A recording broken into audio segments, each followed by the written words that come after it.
D20 Radio, where gamers roll. www.d20radio.com.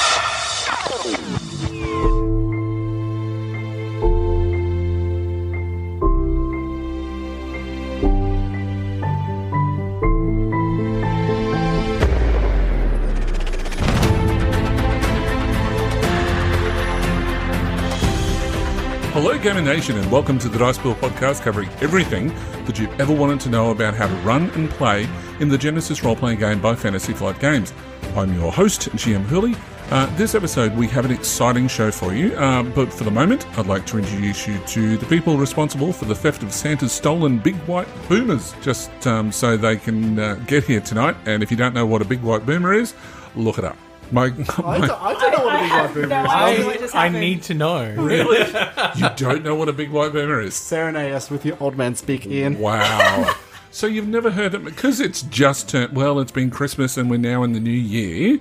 So you don't. Seriously, you're Australians and you've never heard big white boomers, snow white boomers racing Santa Claus through the blazing sun? Oh no, my I have God. heard that, but I don't know what a big white boomer is. Well, that's what a big white boomer. That's a kangaroo. A big white boomer is a Big white kangaroo. boomer is a kangaroo. It's a white. That makes it's a no white sense. kangaroo. Right. Oh, I Ah. don't No, understand. I don't get it. Right, okay. Well, you guys, like everybody else, is going to have to look up that. Sorry, it was a joke. Anyway, Well, so many Americans and Australians under the age of 40 and you're like, what? yes. Way Right. to alienate a big part of the population who Wow. listen to us. And make us out to be the weirdos. Where's that big bloody white boomers, you flaming galah? Hey, Dead horse on some bloomin', what is it? Wow. White things? blooming, Dead horse booming sauce? ding-a-dongs. Wow. Dead horse sauce is going to go all over that one. That'll go along with the dollary dues. But anyway, so yeah, you've. So these are my co-hosts, who have clearly disowned me now. But GM Huz, GM Flano, and GM Caitlin. As I said, but I don't feel like I need to now. But Merry Christmas and Happy New Year, guys! How are we all this evening? Oh, I'm doing well, thanks, Ian. Rode my big white boomer here. Worth it, what can I say? I'm doing pretty well myself. Nice, Caitlin. I am not doing as good as Michael right now because I am so confused. That's all good. All right, so very quickly, what's everybody been up to in the gaming world this week? RPGing, podcasting, and creating some weapon stats for GeneSys. Ooh. Are we going to see that on the Facebook page? Well, all going well. By the time you're listening to this episode, they might be out or be very close to being out. So We've seen them. Yes, I'm basically doing a generic sci-fi armory for your GeneSys game. So you as a GM or players can just cherry pick what you want from it and plug it straight into your sci-fi universe. It's very cool. Martin, so what have you been up to? I haven't had much chance to play any games, but I've been expanding on the history and the background for my character in the Stars Without Number game. He doesn't really have a name yet, but he's a bit D'Artagnan. Maybe. Jeffrey Taylor. But he's a bit of a Doc Brown character, maybe a bit of mix of Walter White. That's Tatanka. the best two doctors in one. In one. Wow. Yeah, so we'll see how that plays. Caitlin, what have you been up to gaming-wise? For some reason that sounded like I was in trouble.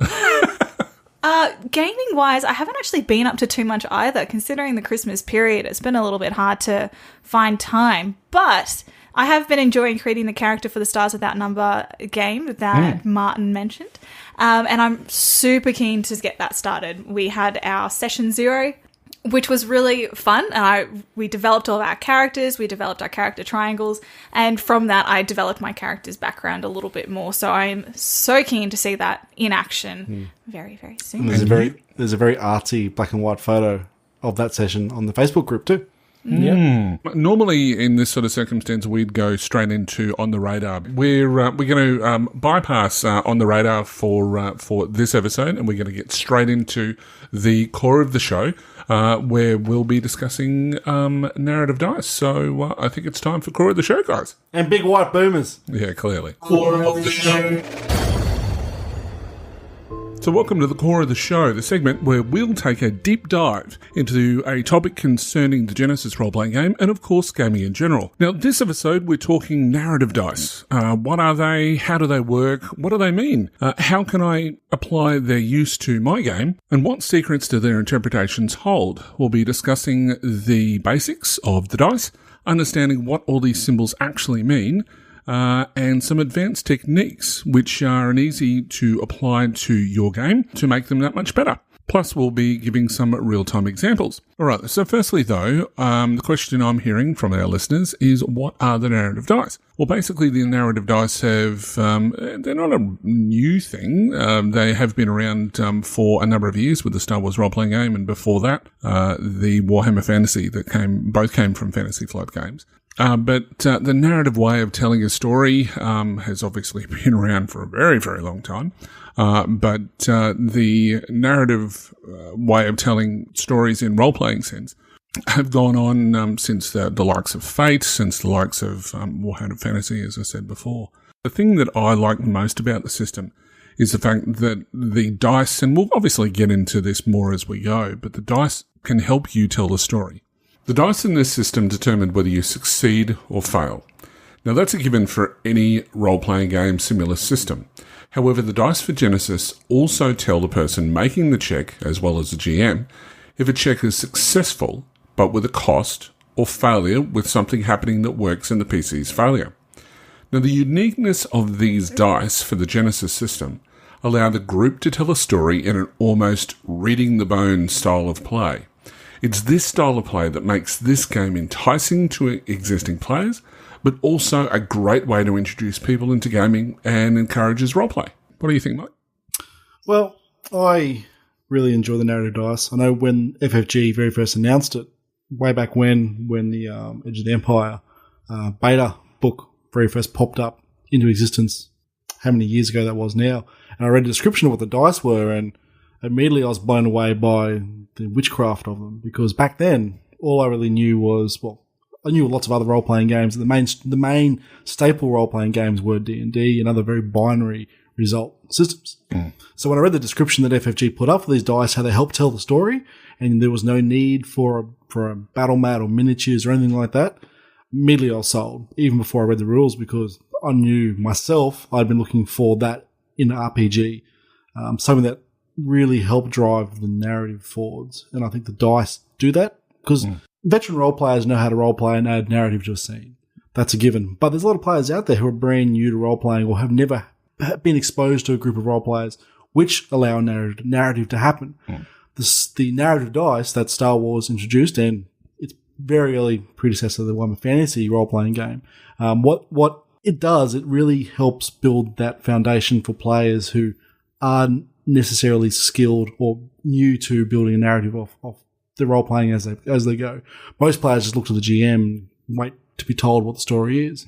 These dice really help everyone get involved, and I think that's why this narrative dice system has so much staying power, is because everyone has a great time playing it, and everyone's a storyteller as much as the GM, all thanks to the dice. That's why I love them anyway. Martin? Yeah, I agree. It's something that brings everyone at the table together over a single dice roll, and it allows everyone to contribute to where the story's going.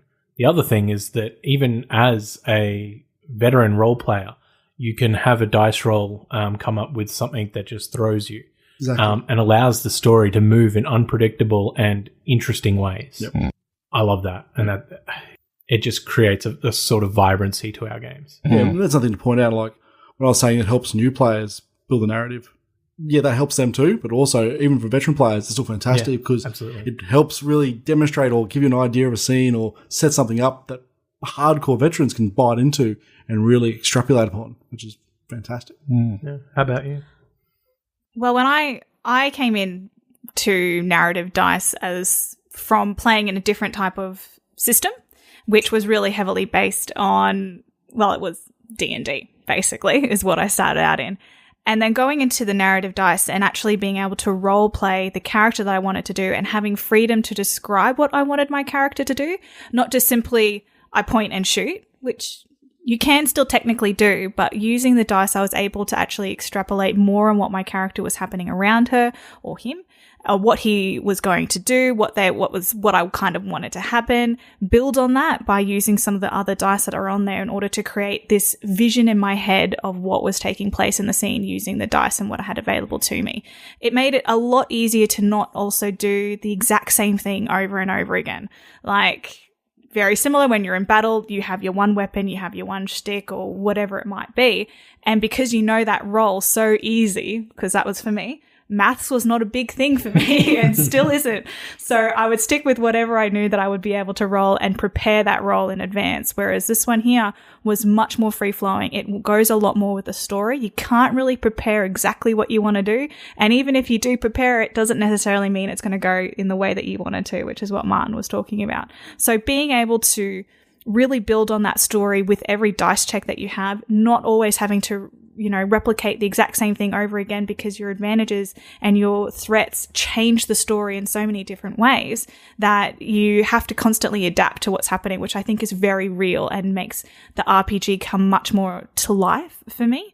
And it makes it a lot more easier to build your character as this own little entity using what happens in the dice. And the dice is that extra player on the table. It's not just this entity that you use to see if you succeed or fail. It actually changes the game, and it is another player in its own sense. I think I mentioned it in a previous episode that I don't think there's any system out there that has people crowd around the dice box when the dice are rolled, because every check is almost always a nail biter, especially when it comes to really big intense stuff. And everyone gets behind the dice roll. Yeah. And everyone suggests ideas and paints all these pictures of narrative, and the players and the storyteller then just pluck the best things out of the air and put it all together and tell a story. And that's what's fantastic about it. I think that's probably what the crux of tonight's episode is. We're trying to help people step away from the very basic sticking to the rules of everything, explaining that these dice allow you to really, really stretch what you can do. If you play by just sticking to the suggested tables for spending your successes and threats and advantages and despairs and etc., the game can become very dry, where it's like, I roll 2 threat, I will do this. Yeah. Once you learn the true power of the dice, and I think a lot of players might not necessarily know that until they've played the system for quite a long time. I think we've all been there. All of us sitting around the table have been in that stage where we've gone, okay, what can I spend 2 threat on or 2 advantages on? But play as long as we have, and then you don't even look at the suggestion tables or like that anymore. It's a good place to start, but... Oh, it's a great place to start, absolutely. But you can go far beyond that. Absolutely. Well, in my history of playing this game with the different groups that I've been in, I actually don't think I've ever really even used the tables, not even once in any of the games, because it's always been working together with everything that you have. And that the dice really brings that out in that collaborative effort with everyone around the table. Because when I first started playing the Star Wars RPG, I actually went out, because I was trying to teach other people as well as myself. So I went out and designed tables, which we occasionally still use. And if we've got new players at the table, we tend to hand them those charts as well. But again, it is a case that, I've used those charts or to get the crux of the rules down. And once I've got that, it just goes out the window. They set certain bars that you can play within when you're spending threats and advantages. Yeah, they set the mechanical bar, and especially if you're GMing, to be able to go, okay, so in a roundabout way, I know that, a boost die is going to be sent down to the next player, or a setback die is going to be caused for this, because I've rolled threat or whatever else. By knowing those basics, you can then go to the next level of telling the story of why those basics are happening. And that, I think, is the secret of the system. Yeah. And the value of each of those things. So that just because you have one advantage doesn't mean you can use that advantage in the same weight and value that you would a triumph. Yep. So it gives each of those ones a very clear weighting in how they can be used. Because it's kind of like the case that, all right, I hit, I do damage, I move on. And this system doesn't do that. I mean, sure, it does do part of it. If you wanted to. Exactly. And if that's all that you want to do, you're going to run a pretty boring game, in my opinion. But if you then take it to that next level and explain that a little bit more, you'll find that your games will be absolutely fantastic. And I guess, as Mike said, that's kind of what we're aiming for tonight, is to go through the motions to explain to new players as well as existing players who may be, new to GeneSys, or that even the ones that have been playing for a while. And they absolutely. just might have realised you could do so much more. Exactly. And the other really cool thing about this is that it's so easy. Like if you've listened to our playtest, we actually had Madeline come along and play. First time she's ever even picked up the dice. By the end of our first session, she was interpreting that dice without any help whatsoever, was reading all the symbols, knew how it all worked. Within a matter of really an hour, if that, she picked it up. That was the same way for me. I was looking at it, I learned how to interpret the dice, and I haven't, quite frankly, ever looked back. That was her first time ever any tabletop or anything, wasn't it? No RPG. It was fantastic. Which speaks so much for the system. That a new person can just go, oh, this is how this works. I understand. Yeah, and she's just as hooked as we all are now. So we've talked a little bit about these symbols, the threats and the advantages, but if we're aiming for some newer players, we should probably explain that a little bit. I would agree. Well, we should start with the basics first, I guess, which is the success and failure. Okay, so before we go too far into symbols, I think that it's a good idea to give our listeners an idea of what these funky dice are and where the symbols are going to, that we're going to talk about from here. So in the GeneSys system, there are 6 dice, which are broken up into positive dice and negative dice.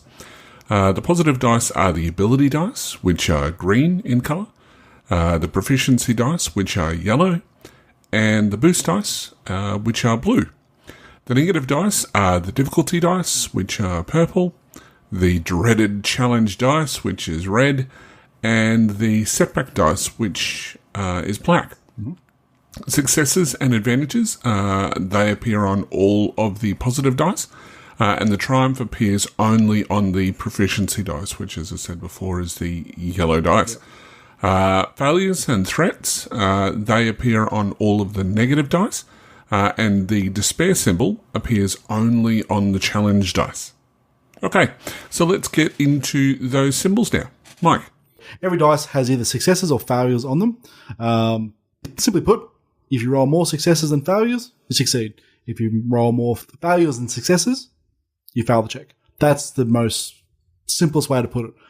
The other thing is that the more successes you have on a successful check, that's sort of an indication of how successful you were, how well you performed that task. And the same goes for fails. And that will depend on the skill check. Yes, sometimes it doesn't really matter. And you're more looking for how much advantage you've gained from that check. So where does that come from? Well, that comes from the 2 symbols, namely advantage and threat. Now, advantage and threat cancel each other out, so if you have more advantage than threat, your character has gained advantage and can spend them how they see fit. If a check has more threat than advantage, though, the check has generated threat, which is the preview of the GM, who can then spend that as they see fit. Now, as the rulebook on page 11 states, the advantage symbol indicates an opportunity for a positive consequence or side effect, regardless of whether your character fails or succeeds at the task they attempt. While threat is fuel for negative consequence or side effects, again, regardless of whether your character, whether the check succeeds or fails. Now, advantages can be used to activate special weapon qualities, provide assistance to yourself or other players, make things more difficult for the bad guys, and can even help drive the narrative in the favour of the PCs. In contrast, threat can cause your character strain, increase the difficulty to perform certain tasks for your character or others to perform their actions, help the bad guys, and it can also even drive the narrative against the player character's goals if that's the GM's desire.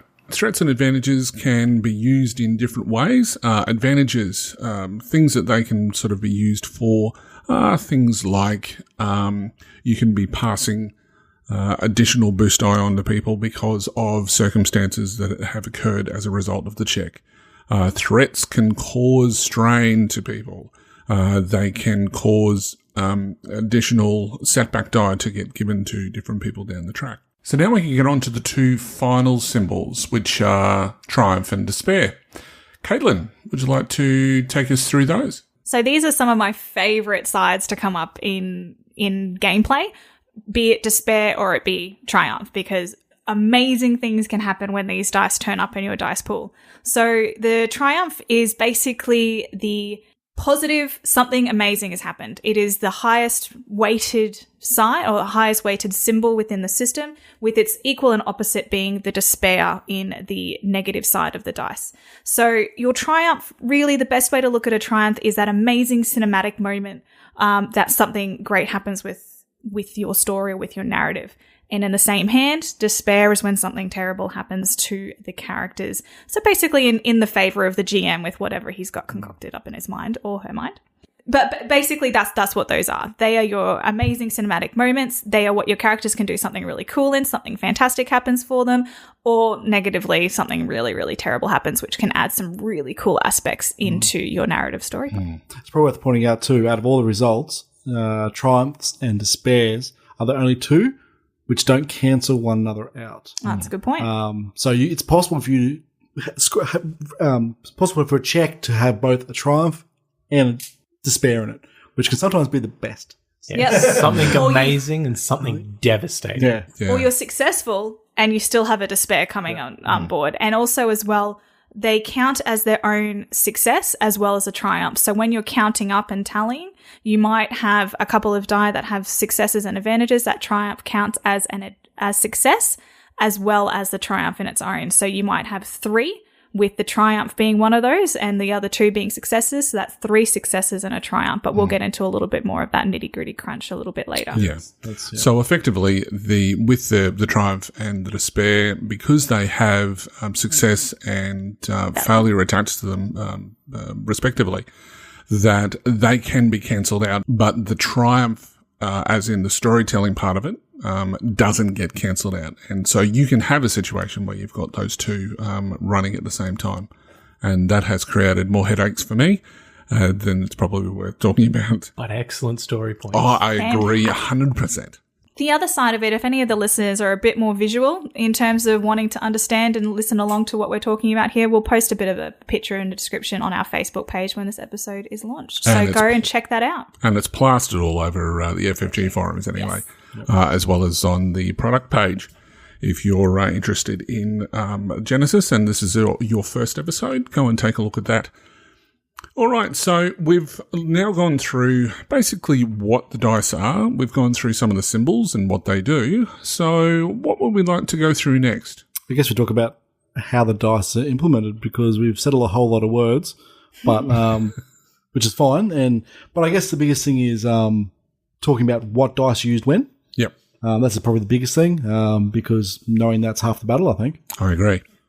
All right, so I'll take a crack first up as far as the two probably the most useful ones for the PCs. So you've got the green, which are the ability dice, and then you've got yellow, which is your proficiency dice. Now, with the green dice effectively is what your stat would be. So if you've got your brawn, your agility, your intellect or whatever else. So the number that you've got there is normally how many ability dice that you would have. And then it's upgraded a number of times based on what ranks that you have in a particular skill. Now, during this conversation, we're going to be talking about upgrading and downgrading dice. Now, the two dice which are affected in this way, especially when it comes to upgrading, are the green dice, which are the ability dice, and the difficulty dice, which is the purple. When an ability dice is upgraded, it automatically turns into a yellow dice, while a difficulty dice will be upgraded to a challenge die. So that's the purple, goes up to a red. when we talk about downgrading, and we probably won't touch on this too much in this episode, because there are certain things such as talents and things like that which affect upgrades and downgrades. But if a dice is downgraded, so these are normally the proficiency dice, which is the yellow dice, and the challenge dice, which is the red dice. The proficiency dice, when downgraded, turns into, surprisingly, an ability dice. While a challenge die, which is a red die, if it is downgraded, it is turned into, or it's downgraded, to a difficulty dice, which is the purple dice. All right. Pretend that I don't know what I'm talking about. All right. My character has 4 brawn. Okay. What's that mean? That would mean that you have 4 green dice or 4 ability dice. All right.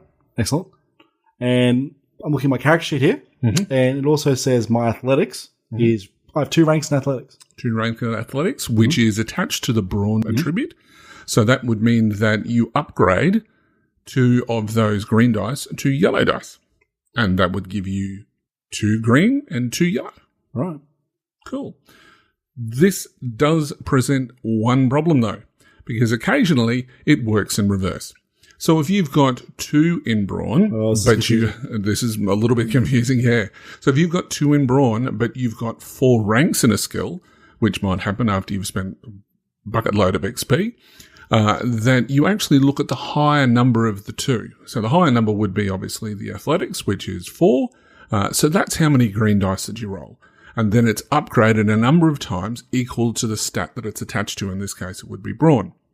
So somebody who's got 4 in brawn and 2 athletics would be rolling the same dice as if you had 4 in athletics and 2 in brawn. Does that make sense? Read along if you've got a copy of the rules. It honestly is the only confusing part about the game. It's memory trick. It's essentially you take the 2 numbers and you compare them, and the higher number is the number of ability dice you get, and then you upgrade it a number of times equal to the lower number. Perfect. All right, so that's the positive dice. But then we've got one other positive die as well, which is the blue die, which is the boost die. And that's probably the thing that you see a lot of, or I know that I get a lot of players begging me for it through... We do that quite well. Yes. Oh, I wouldn't say beg. Let's say negotiate. I think that's probably... We like to call it fishing. Fishing, yes. Fishing for boost. Fishing for the boost. Now, the boost die can be used to do a number of things that it can be normally if you've got an advantageous situation. So it's like if you're aiming or if you've got the higher ground. It's if you're familiar with the area that you're doing the check on, or that perhaps you know somebody or have been there before. So you're the perfect tool for the situation. That's another one, exactly. So there are a number. You have a talent as well. You can have talents that give you boosts when you're wanting to use them. That's right. So you've got there's a number of ways that you can gain boost die, and they're quite handy to have in your check.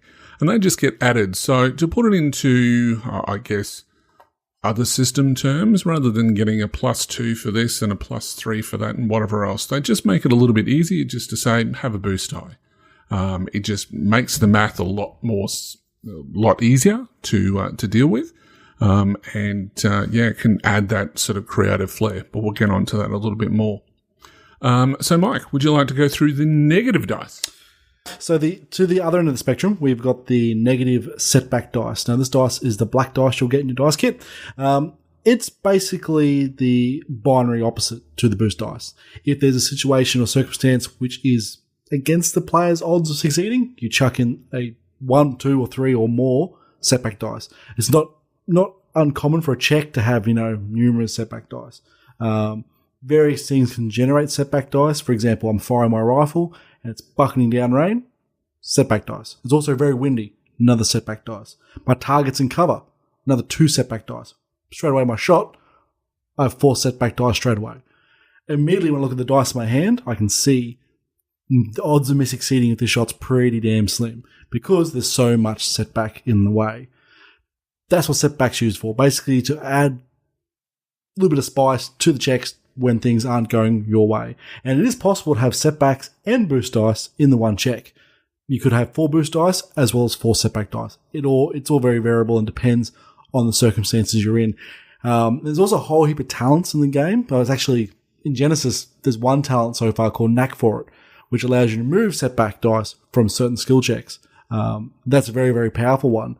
And I guess it's always encouraged for the GM to put setback dice into checks, even if he knows the players are going to remove them, because it gives the players that little moment of feeling special because they can laugh at the GM and remove 2 of their setback dice. And it helps build that narrative. It does, absolutely. Yeah. So you can also say why. Just because you have a knack for it, you can describe why you're taking that setback die away. So the GM might necessarily say, the people are in cover and you have a knack for it against your skill. Yep. You can say, yeah, they might be in cover, but I'm a really, really good shot at this. And then you can remove those setback. And it adds that depth to the character that you wouldn't normally have without this type of system. Well, another perfect example, following what GM Caitlin just said, in an upcoming game I'm playing a pilot, which has knack for it for piloting ships. And the ship we are flying has 2 setback all flight checks because it's a very slow and cumbersome ship. My pilot, knack for it, removes those 2 setbacks. So immediately it gives my character a very narrative attachment to the ship because she's the only person on the ship who can fly it without those 2 setback dice. Absolutely. Which is small, but a very strong narrative connection to the character in the ship. Yeah. And the other thing to do with setback as well that I've found with running games is that sometimes you might want to, err to go and increase the difficulty of a check. I always find that it's better that instead of going, right, well, maybe it was an average check, but I'm going to upgrade it to a hard check because, the circumstances demand it. Look at the situation and see whether you can add setback die instead. For a couple of reasons. One, we've already spoken about, that the players can remove those setback dice. So it gives them a sense of achievement because they've used that XP to spend on the character to remove those setback die. And it also means that, you're creating a little bit more flavour rather than just increasing the difficulty. So that's the setback die. Now, what about the next type of difficulty dice or negative dice? Then we have the purple dice, which are your difficulty dice. Now, any check you make in the game, 9 times out of 10 will have a number of purple dice. Anywhere ranging from 1 purple dice all the way up to 5 or 6 if it's a really, really hard check. Basically, nice and easy to work out how hard a check is. If you've got lots of purple dice, chances are you're probably going to fail that check unless you have an equal number or more green dice. Difficulty dice are just a great way for the GM to easily set a difficulty rating for the check. Yeah. So there are 7 different types of difficulty. You have simple, which is no difficulty dice at all. Easy, which is 1 difficulty dice. Average, 2 difficulty. Hard, 3. Daunting, 4. Formidable, 5. And then you also have the impossible check. And impossible is, because the most you can have is 5 purple die. But what happens is that when you go to an impossible check, you have to flip a story point to be able to use it. That's right. Yeah. And back to the point, those dice contain value results and threat results. And they will generate the most value and threat out of all the dice. And not much in the game can really remove those, although there is some talents that can decrease difficulty. They're pretty few between, but the ability just to remove a purple dice is pretty powerful. Very good. Very powerful, yeah. And of course, the purple dice, they get upgraded by challenge dice every now and then. And so GM Flano here can explain what challenge dice are. Well, challenge dice are pretty much the spice of the game. They're what takes it, as we said, in interesting directions because they have on it both the fail and the threat, as well as that despair. It is the counterpart to the proficiency dice. It represents a risk or added danger to a check. Absolutely. So this is the sort of thing that the GM might add if a story point has been flipped from his side to the player's side to represent something like an important moment in the story that, say, you're shooting at your enemies and lightning strikes near the party. Flip a story point. And you've got to work through this. And that, if you roll a despair on that check, Maybe you got hit by the lightning. I guess it's also important to mention that not all challenge dice come from flipping a story point. No. If you're in a circumstance which is just naturally dangerous, it could be good to have a challenge dice too in there to represent the added danger, like walking a tightrope. Exactly. Could be 3 purple or hard check, but there's lava below you. That's pretty dangerous. So upgrade one of them with a challenge dice. Which is something I think that a lot of GMs miss. They do. Or I even forget about it. So do I. It's easy to do. You can add those challenge dice when it's appropriate. I guess you ask yourself, hey, is this situation dangerous? Is there a chance of a really critical failure? Exactly. And that's when you add it. If there's no real chance of that, don't add the challenge dice unless you flip a story point to add some flair to it. Exactly. Because of some narrative reason. I think with both sides of the dice, you have your positive and your negative side that each have an equal and opposite result to each of those ones. So when you're looking at the challenge die, it also can relate to how we use it as PCs. We use it for our abilities and our skills when we're going to actually do something. The exact opposite can be said for the NPCs that are created from the GM side of the screen. So whereas we would use yellow and green die, they use the purple and red to oppose the checks that you might have for other NPCs. So for their skill is the equal and exact opposite in our role. Exactly. So if you've got a negotiation check, for example, that you would have, opposed negotiation, because I'm always a big believer that you're trying to get the PCs to roll the dice as much as possible, because that frees up the GM from doing any dice rolling. And really, the only time that I've found as a GM that I end up rolling dice is mainly through combat, where you've got to work out whether they hit or fail. But otherwise, if you move the narrative over to the PCs, they have control of that a lot more. It's much more engaging. Absolutely. So that means that, I'm freed up. So what happens is that you just look at the opposing skill, and that becomes, you just flip it over. So if the NPC has got 2 yellows and a green, well, obviously that would be flipped over so that it's 2 reds and a purple. And that's pretty much it in a nutshell of how to apply that. All right, so we talk a lot about the symbols and how you can use them: advantages, threat, despairs, triumphs. But the rules themselves actually give a little bit of a guideline, and I think that's what we should really touch base on now. So for those listening at home, if you'd like to turn to page 104 of the GeneSys Role Playing Game, you will find a table, and yes, it is conveniently or inconveniently, depending on how you want to look at it, in the combat section. And it talks about how you can spend your advantages and your triumphs and your threats and despairs. It's a bit of a good guide. I think we sort of spoke about this towards the start of the show, when we talk about how you, as a new player or a new GM, that you can use this chart as a guideline. It's kind of rather than rules. But as you gain more experience at it, you can start to move away from the chart. And actually, we've got to the stage now where we don't even have it open. There are some very basics that you can take a look at, and we'll go through that very, very quickly. So, Mike, would you like to start us off with how you can spend advantages in a scenario?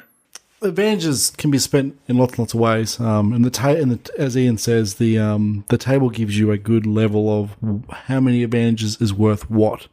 Now, some examples of how you can spend advantages, and I think examples is probably the best way to explain it. There's one example I always use when I'm trying to explain this system to new players, and that's the old picking the lock on the door. Your character goes to the door, picks a lock, rolls 3 advantages. Now, how would you use those advantages? You use those advantages to have your character perhaps hear something. There's some movement behind the door. There's some guards behind the door. The character uses 2 of those advantages to say, all right, as I'm unpicking the lock on the door, I hear the movement of 2 guards on the other side. And immediately, that character has a straightaway bonus in the upcoming scene because he knows there's people behind that door. That's probably the best example you can give how you use advantages. But really, it's like asking, how long's a piece of rope? Yeah, that's the analogy I used in the previous episode. But it's a good analogy to use because advantages is it's so circumstantial to the situation you're in, and players can use them, and players and GMs can use advantages in so many different ways. Another good example is in combat. I'm fighting someone in melee, and I hit them with 4 advantages. I use those 4 advantages to knock them over onto the ground and pin them to the ground with my knee. Another example of using advantages. And you can either use all your advantages in one big hit for one really cool, epic thing to happen, or you can split it up just to add a little bit of spice to it. Like you want to recover some strain, for example. You can use advantages to recover strain 1 for 1, which can be really important for some characters in some combats, especially, or even social combats, because you could be getting close to passing out or going over your strain threshold, and you could roll 4 advantages and go, well, I really need to stay alive. So my advantage in this situation is to recover some strain, and you just go, bam, recover 4 strain, and your character's not the brink of passing out anymore. But yeah, advantage is one of the most powerful storytelling tools in this game for sure. Like, there's numerous ways we can use them, and I believe we'll cover that in more detail as we explain, as we go into detail about making your game come to life. And I guess the other thing that advantages are used a lot for, especially in the GeneSys system, the new spell system, is that they're used to activate certain abilities. So after you've given yourself extra difficulty to add a blast effect or to add a ranged effect, or something that requires advantages to spend to activate, that's what you use to power those sort of additional effects. And the same sort of thing when it comes to weapons as well. Yep. And, everyone's favourite criticals. If you've got a certain number of advantages, depending on the weapon, it might have a critical rating of 2. Well, you need 2 advantages to be able to activate the critical on that weapon.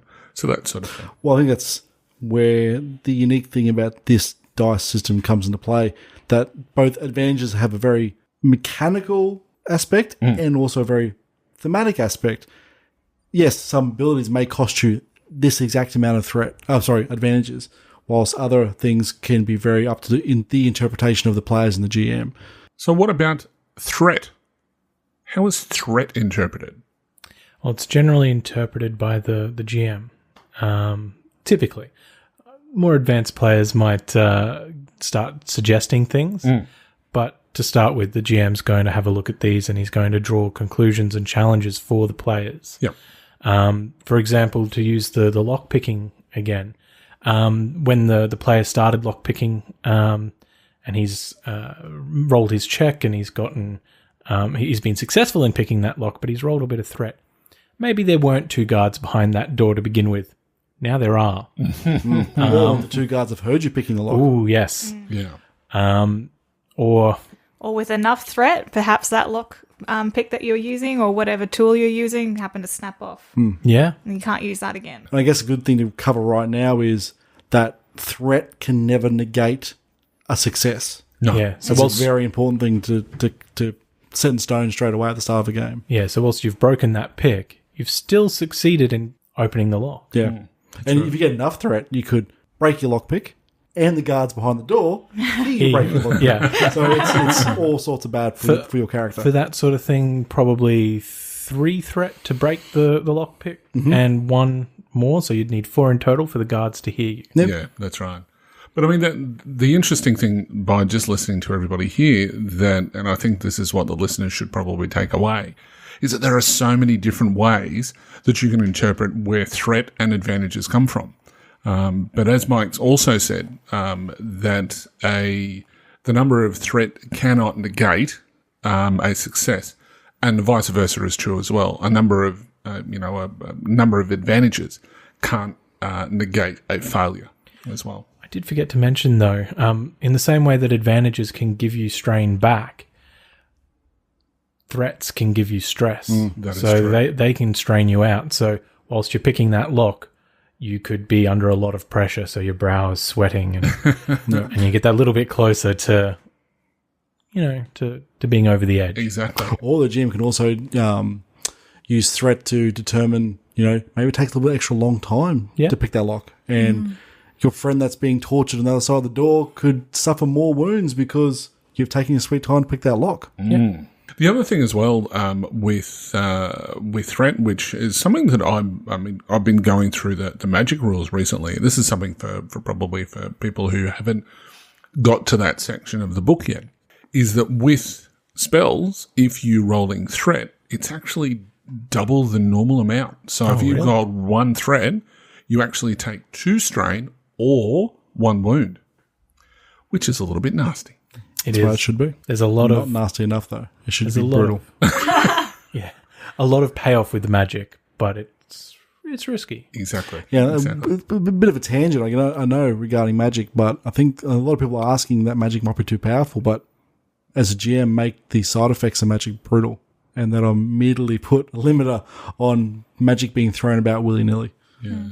Then that can come purely from threats and despairs. Yep, that's right. Yeah. So we've taken a look at what advantages and what threats kind of do. And as I said, you can look at page 104 of the chart if that's the way, if you're brand new to the system and you want to take a look at how things are done. But we also have some interpretations in this chart as well of the 2 big ones, which are your triumphs and your despairs. So Caitlin, would you like to give us an example of what you could use a triumph for?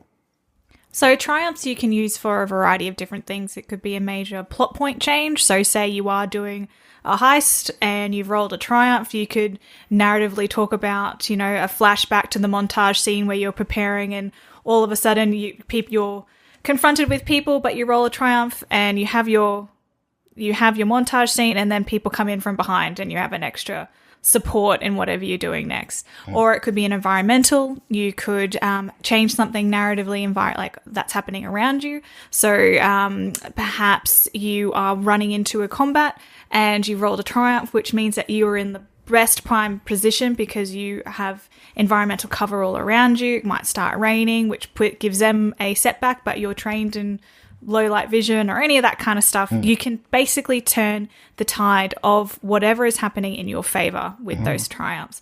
My favorite ones as well is to bring in other NPCs to help out, because I think narratively that adds a little bit of extra spice to that story. I think we've talked a lot about that. This extra spice. But that's lots of different ways. It's basically your one shining moment to do something really, really cool and really narrative in terms of changing something in the story. You can, if you wanted to do something a little bit extra over and above what your triumph could normally do, you can flip a story point to add even more to that if your GM allows you to do so. So if you want to do something really, really, really cool, but it's just a little bit way out there, flip a story point and see what you can do. Then the same is the same as for the equal and opposite die for the despair. Now that's something that generally turns things to not so much in your favor, but can really make the story all the more exciting. Personally, whilst there is that little bit of heart sinking when you get a despair of, oh gosh, what is going to happen next? It actually, some of the best story moments that we've had around the table have been as a result from despairs. So despairs, again, could be anything from changing the story around in the favor of the NPCs or the villains. It could be bad for the player in terms of the player backstory. So I know an example is I rolled a despair with a character who had a pretty nasty past with their brother. Next thing I know, brother comes in. Into the scene. Of course, it made sense. Just in my example was very, very brief, but that was a major despair for her as that character. Or again, it could be environmental, any of those types of things, just to try and make it a little bit different. And so when you have that, it's generally devastating. Yeah. Very scary stuff. If you look at different types of movies as well, anything that generally bad happens is probably as a result of someone rolling a despair somewhere down the line. And that's the thing that I think across the board for this system with those, with the triumph and despair. Again, it's so varied in how they can be applied. And I think the trick in good storytelling, and this doesn't just mean the GM, but also the players generally, and everybody at the table, is to apply those as best as possible to the scenario so that it just gives that little bit more flavour. So make sure that it's not just, I upgrade with my triumph, I upgrade the next player's check. Boring. Yeah, it's very easy to fall into the trap of, again, sticking to that table too much. Yep. And if you roll a triumph or a despair, encourage you your players or even yourself to really look at what's going on and think of what would be cool to see on screen right now in this instance. Absolutely. And that's, I think, your best rule of thumb. Ask yourself, what would I like to see on screen if this was a movie? The rule of cool. Absolutely. And remember, though, if you are just going to upgrade someone's check, because that is something you can do with a triumph, give it a bit of a story. Yeah. Why Why does that upgrading the check? happen? Yeah. Yeah. Because it's also really interesting as well how the dice play out depending on what side of the screen you're on as well. So if you're a player and you happen to roll a triumph, you get really, really excited. And if you're a GM and you roll a despair, the players also get very, very excited because it's that equal and opposite side depending on where you're at. So it's interesting in a way how the story can change just depending on what it is you roll. And you're basically letting the dice do all that work for you. Yep. And there's another thing which I've covered in an article I wrote on our Facebook page, which is Success Through Failure. And it's a bit of a mindset most players are in, is most players want to succeed in everything they do. Yeah. It's a natural instinct that people have, which is fair enough. But part of embracing this narrative dice system is if you're really invested in the story, allow those failures or even despairs to happen, because if you let it happen and the storyteller or the GM takes it into an interesting place, it can fire the story narrative into a direction you weren't ever expecting. And everyone's a winner for that. Well, it's For that always one failed check. so rewarding to see your characters fail sometimes. You think of any movie, the big damn heroes always fail at least once in a movie. And it's character building. It adds elements to the movie. It makes the big finale all so much more worth it, is when they fight the odds and get past that, really horrible moment that occurs. It's what makes a story interesting is failure. And I think as well, adding on that, and when you were talking before about adding setbacks and boost dice to your check, you might look at your hand and go, there's no way I'm going to succeed in this. But that should never, ever stop a player from making a check if that's what they want to do. You can make checks about anything you want. You don't have to be certainly skilled in some areas to be able to do something. Like I might have 0 ranks in perception, but I can still make that check based on the characteristics that I have. I might only be rolling 1 green die, but I can still make that check. And I have seen games played where someone has done a formidable check with only very, very small amounts of proficiency die, and they've succeeded, and it's amazing. I have seen rolls on the other hand where there is not a lot, and I will gladly say that I have been one of those people who have made those rolls where I have so many yellows, so many greens, so many blue, and just a couple of the red and purple die, and I've failed miserably. So you never know what's going to happen out of these checks. So it's always good to, when you're looking at what's happening, you're looking at the situation, don't be afraid of failing because it adds more to the story, and don't ever be put off by how difficult something is to do it, because you never know if you're going to succeed. Yeah. Absolutely. And I think that's important as well when you're looking at, like with your group, as far as like when you're looking at your skills, don't ever fall into the trap of comparing skills to go, who's the best at sneaking? Don't look at it like that. Just look at it as far as what would your character do at that particular point in time. And don't be afraid, as you've said, Kat, don't be afraid of failing.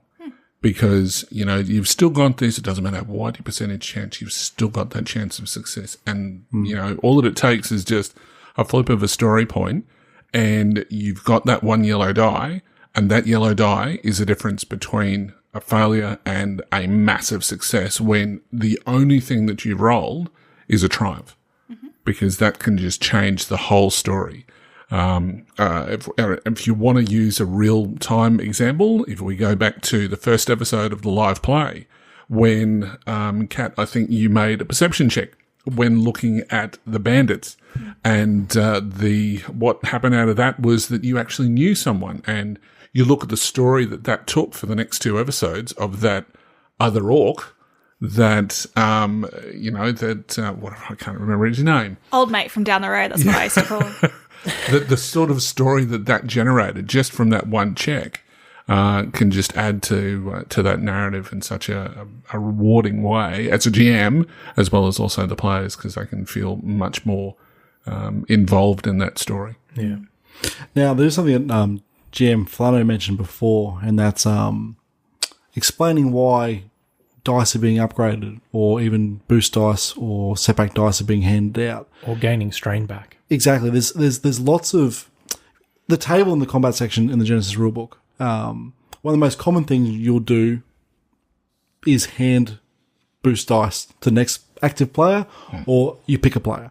Now that's great. Sometimes, for the sake of speeding up gameplay, just pass that boost dice along. Just do it. But the number one rule is never just do it and leave it at that. Explain to the group why that boost dice is being passed down the line. It makes all the difference from the dice just being a boring dice to adding to the narrative flair of the story. Yeah, and it doesn't have to be a big elaborate description. It just needs to be 2 seconds of, I open up, my shot makes the guy flinch. Yeah. That's enough. Gives covering fire for my teammate to move along and do his next upcoming check. Give him that slight advantage in his next check. Not just, here, have a blue dice. Yeah. That's boring. Or you saw me do something cool. Now your character has got a little bit more motivation to do something cool themselves. So that's another way you can pass dice. It doesn't have to be like actual skill. It could just be inspiration. Exactly. And then because you've given that description, when the next person comes along to play, you get to, and that particular blue dice has come up with a success. That opens up some more description. Exactly. And I think we'll get more into that in a little bit when we start talking about how we can use the dice themselves to enhance that story again. Absolutely. So that's a really nice segue to take us into the next sort of, we'll call this the advanced class of what to do with the dice themselves when making a check. So instead of just treating them like, okay, well, these are the symbols and this is the results that I'm getting, you can actually start to look at the dice and what symbols are coming from where. Yeah. Mike? Well, I guess the first thing you got to do is look past dice as just being dice. They're more than just probability cubes. Well, you've gone through a real process as well of how you've assembled that pool. That's right. Now, this isn't a really hard and fast rule, but it is something that can really help feed you ideas as the player or the GM. For example, if GM Caitlin made a athletics check because she needs to get to point A to point B very, very quickly, but happens to be bucketing down rain, and I chuck in 2 setback dice because of the rain. Everything's really slippery and it's completely soaked. So there's a chance she'll fall over and stack it. Now, she makes a check with the 2 setback dice in there, and she's rolled 2 threat on the setback dice. Now, I immediately look at the picture at hand, and those 2 setback dice are coming from the rain. So what idea do I get straight away from that? Well, she's slipped over in the rain. So I spend those 2 threat from the setback dice to say she stumbled over in the rain and taken 2 strain, or even just fallen over. This sounds like a character based very, very closely to me as a real person. Just putting it out there. It does, doesn't it? That wasn't an accident. But the same sort of thing can be said from your ability dice as well. So Absolutely. If all of your successes seem to come from your ability dice, that's if you want to look at it from an internal perspective. I mean, I've seen some players, they do their internal monologue based on that. And actually one of the examples that they use in the rulebook when starting to talk about that sort of noir feel is that that's an optional rule that you can you get additional bonuses, such as you might get a story point flipped to your favor if you do your internal monologue. Interesting way of doing it, yeah. So then if you've suddenly got absolutely no success from your proficiency dice, you've succeeded through your own pure raw willpower or your own presence or whatever ability that you're using. You can actually sort of see, and I guess that it drives the reason why your character's doing something in that particular scene, and it gives you that idea. Because obviously with any sort of novels or any sort of stories, you're hearing what's happening from the character's perspective a lot of the time. Yeah. And so in a role-playing game, you don't actually kind of get that. But using these dice in that sort of sense, you can. It's definitely a very advanced technique, but that's what we're here for. But you don't always have to stick to that. I mean, it's great to give you that foundation as to where you're going to take this. how are you going to describe this dice pool and what's going on in the game? But sometimes it always doesn't quite piece together. No, So that's right.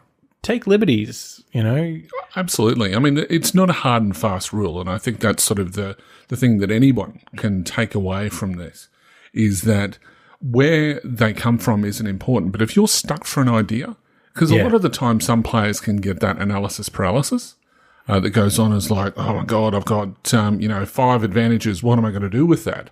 That at least then it probably comes up a lot more when there's multiple triumphs and multiple despairs is what do I do with this mix? Then you can start going, okay, well, I need to come up with an idea. Well, my despairs have come from that person's negotiation. So clearly he's really cunning. And, to go from there. That's what I do as a GM anyway, is I look at where those despairs have actually been generated from. It's especially easy when the storyteller flips a point to add something to the narrative, like lightning. Yeah, precisely. Or rain with a setback dice. Yeah. That's also very true as well when it comes to people who have rolled a triumph and a despair in the one roll. And I know that we see a lot of going, well, what am I supposed to do with that? Like, how are you supposed to interpret both a triumph and a despair in the one check? And the easy way of doing that, not the easy way, it is one of the ways, is to look at where those ones are generated from, as we were talking about. So if your despair has been rolled based on the abilities of an NPC character, then it's the NPC's character's use of that and how that can be interpreted, whereas the triumph is from your own as a player. So rather than trying to think of all these amazing things that could possibly happen from the character's perspective of the despair, look at it that way. It makes it a lot easier to think of how those both can be done and interpreted and put into play within that one role. Because that's really hard. Like, something amazing happens and equally something horrible happens. How am I supposed to interpret that? It's a good way. And in some circumstances, depending on the scene at hand, the expenditure of that triumph and despair, you know it instantly, straight away. Yep. And those times are perfect, but when those times we sort of get bogged down, you have to think more than 3 seconds, follow GM Caitlin's advice and look at the dice and see where those threats and those triumphs and despairs are actually coming from and how they're influencing the story. The other side of it as well is, making the dice work for you to tell the story, but also working together to do it. We've talked a little bit about how we collaboratively fish for dice or how we talk about things. Other players might have good ideas that could help the narrative as well. If you happen to be really stuck on interpreting something and looking at the dice, just because you might not necessarily have an exact idea on how to do it doesn't mean the GM might not have an idea. The GM probably already does have an idea, but if maybe the GM doesn't and the GM wants the players to come up with it, it works equally. But you might have other players around the room that that have a different and interesting idea about how to use it. Because I know for me, sometimes when I'm having a scene, because I have a character that I play within Dragon Squadron that does not fight. If she gets into a fight, she holds up her hands and goes, don't shoot, and doesn't get targeted for the rest of the encounter unless someone else happens to roll a despair. And then she gets shot in the stomach and dies after one hit. But I'm still not bitter about that scenario. Of course not. No. But there's many times when I'm in combat or in some things and I'm stuck. I'm not exactly sure how to use it. I don't want them to go to waste. So I have a chat with the other players around the table and get an idea of how they can be interpreted. Yeah. And they can look at the exact same dice and do the same process we've spoken about and come up with really different and interesting ways. So don't be afraid to collaborate, but also don't overrun the other character. Absolutely. Just because you have a really burning idea. There's The a fine players, line. It's always make sure you know your player and what they want to do with it and make it collaborative, not overrunning. Because I think that's probably more, I guess, etiquette at the table when it comes to... Which is an episode in itself. Oh, But absolutely. still, in saying that, it's still very much a fundamental to the dice, because the dice are all about etiquette. It's a large part of it. Yeah. But it's that player telling the story, so we don't want to step on their toes. But it does mean, because we can go through this process, that no one is ever just sitting on the sidelines. No. They can be involved too at every point in this game. Because everyone sees the scene slightly differently. Yeah. So player A might have one great idea and player B might have another fantastic idea. So don't be afraid to go around the table and see what everyone else thinks if you're stuck for thoughts. Yeah, and I think that's the big thing is to to allow a player to firstly work out their own dice. That's something that I've seen a number of tables where they'll lean over straight away and work out those dice symbols for them. The player's never going to actually learn how to interpret those dice if somebody else is doing it for them. They're not going to enjoy it either. No, either. I agree. Unless they ask for help. Yeah. Well, if they ask for help, that's a different story. And I yeah. think this sort of goes down to table etiquette. And as you said, that's probably another episode entirely. But we can touch on it. Yeah. So it's an important part.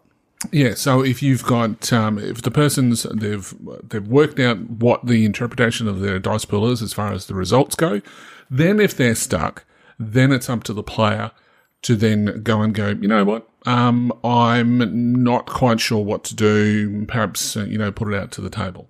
And then, go around and choose the best idea. Occasionally, as a GM, I might say, I've got a great idea. Do you want to go with my idea, or would you like to choose something else? It's a fine line to run, because you don't want to say, well, this is exactly what's going to happen, which gives away a plot line. So, but it's the mystery door. Yeah, absolutely. Do you want to go with your idea, or I have this lovely mystery door here for you to choose? Which is good.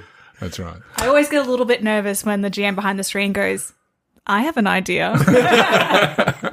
But it's so good. Yeah, that's right. I guess one final thing, while we're on the topic of interpreting dice, is certain groups of players will have players which can be a little bit more timid and will allow other players to sort of take control of their dice. It's what happens. Us nerdy people can be all walks of life. So I guess as a GM, you have to be sort of mindful of that and keep an eye on it. And if you see one player constantly jumping on everyone else's dice, and they're probably not doing it intentionally. No. They're doing it because they're very excited about the game, which is great.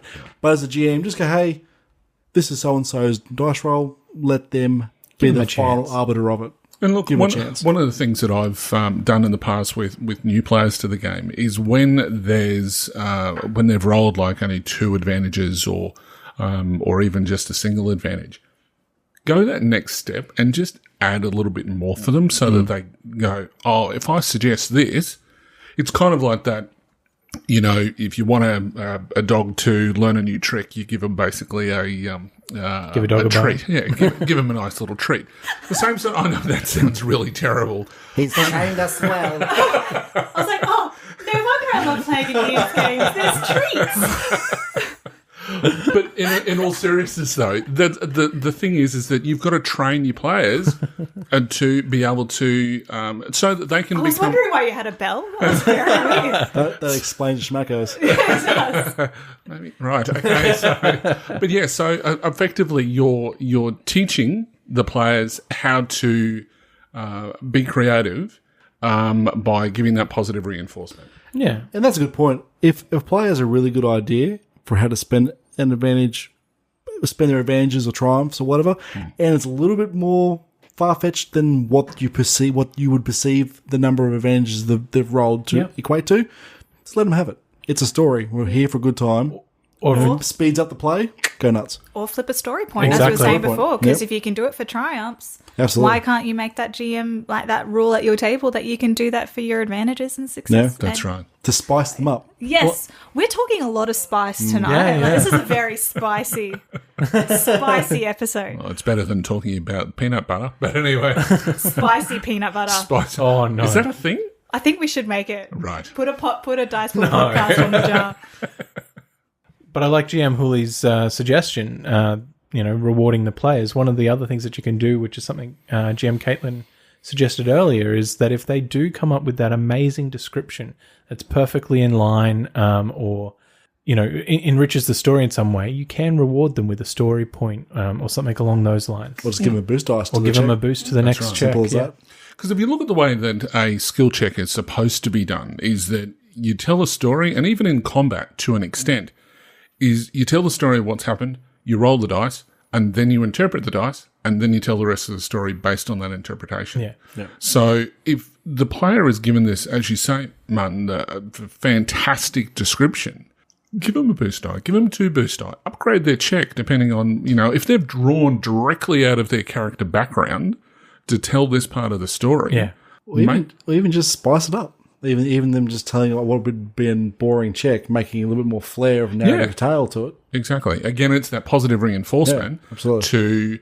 to teach your players, and especially if you do that for an existing player in comparison to someone who's never ever played before, they're going to learn from that, and they're going to go, cool, maybe if I make a suggestion. And it can be totally outlandish, but you know what? Outlandish sells films.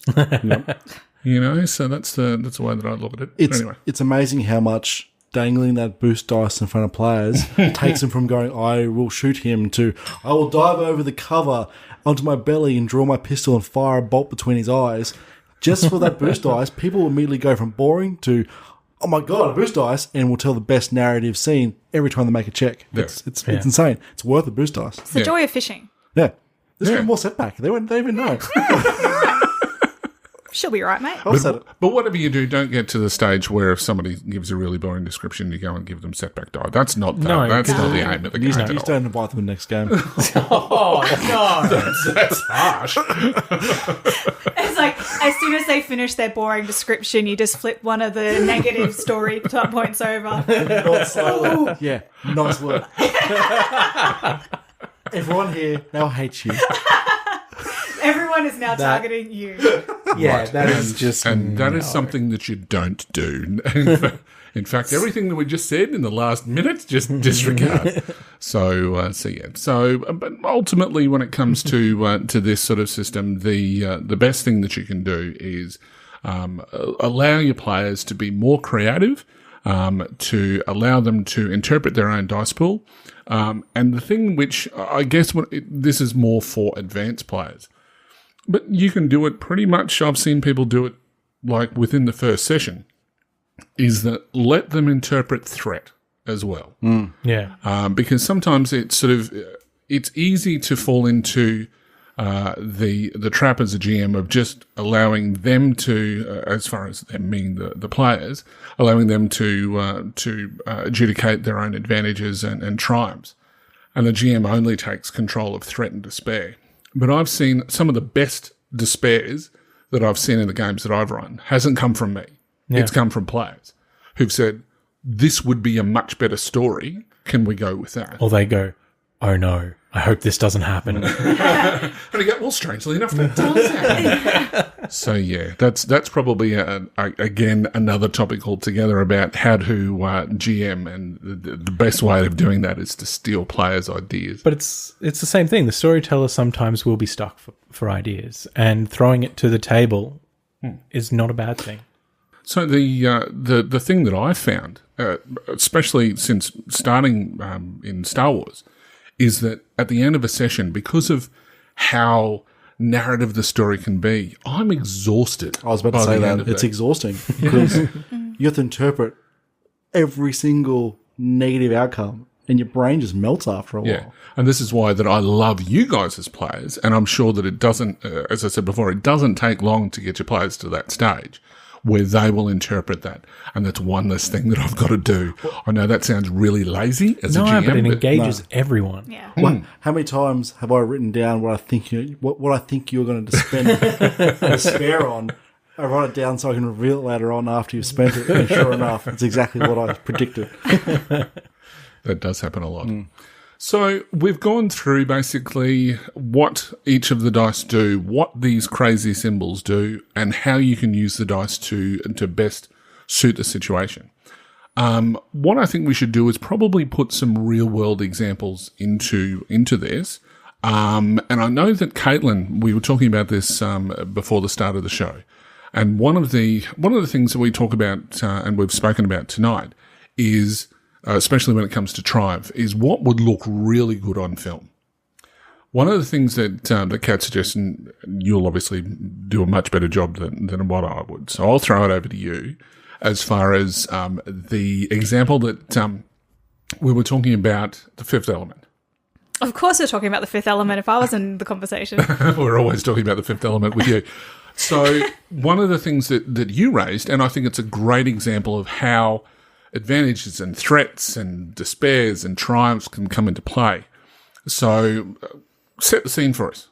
So ever since I started doing narrative dice and role playing, I constantly look at movies, TV shows as dice rolls. So whatever happens, however that works out, that I look at what would have happened as a dice roll to create the following action. So when we were talking about that we were going to do this scene, I started looking at different examples of how success, failure, advantage, and threat, and even story points can actually impact a story that, or a scene in particular, that might not necessarily be focused around combat. And for that, I started thinking about the final scenes of Fifth Element when they're all trying to open up the stones. It's not a combat scene, but you can actually look at each little element of that and see how those advantages and dice rolls have come out to create that really awesome scene. Just in relation to that, one of the people that I'm friends with on Facebook, they were talking about how many times that they've seen The Last Jedi. The first time they saw it, they were just overwhelmed. The second time that they saw it, they felt so much more comfortable with the film. The third time they went and saw it was just to interpret where advantages and threats and triumphs and despairs Mostly triumphs and despairs when you think about it. Mostly despairs. Yeah, mostly despairs, especially. Anyway, moving along so we can with spoilers. So yeah. But anyway, come on, Caitlin. So in the final scenes of The Fifth Element, when they go to Egypt, they place Lili Manai Lekatariba Lamina Chai, Ekbak Disibat, or we'll just call her Lilu for short. Can you say that again? Lili Manai Lekatariba Lamina Chai, Ekbak Disibat. Is that her real name? That is her real name. Wow. I've just known her as Lilu, and that's about it. Lilu. Wow. Lilu. See, I can't even get that right. See, it's my cat's name, so when I get really upset at her, I have to be able to say her full name, like as you do as every parent. So. You are really committed to this film. I love it. All right. Sorry, go on. All right. So in the final scenes of The Fifth Element, when they go to Egypt, they place Lili Manai Lekatariba Lamina Chai, Ekbak Disibat, in the center of the 5 stones. All the characters run around the room and place the stones to where they're supposed to go. The priest, who has a high intellect, performs a knowledge check on what to do next and fails with 1 advantage.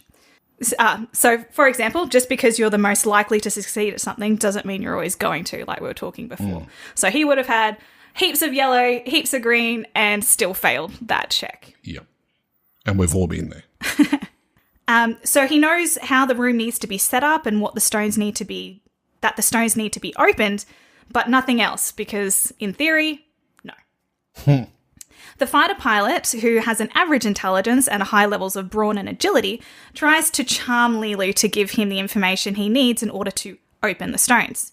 He succeeds, but with 2 threat, which means he gets the information, but it's in riddles. And he or anyone else in the group doesn't quite understand it when Lilu doesn't quite understand. Then Lilu is so exhausted, she's unable to give any more detail and effectively passes out. So that's how those 2 threats were spent. Because that's where Bruce Willis has her in his arms and he's trying to get her to say what's actually going on, right? Yeah. And it's wind blows. And Bruce Willis is just like, don't understand what that means. Mm. So you then have the bard who just outright fails trying to perform another knowledge check by thinking that, it's a game or something. So even through failure, or maybe not even succeeding at all, no advantages, you can still have a pretty funny comedic moment. So don't undersell those as well. That could have possibly been a complete wash.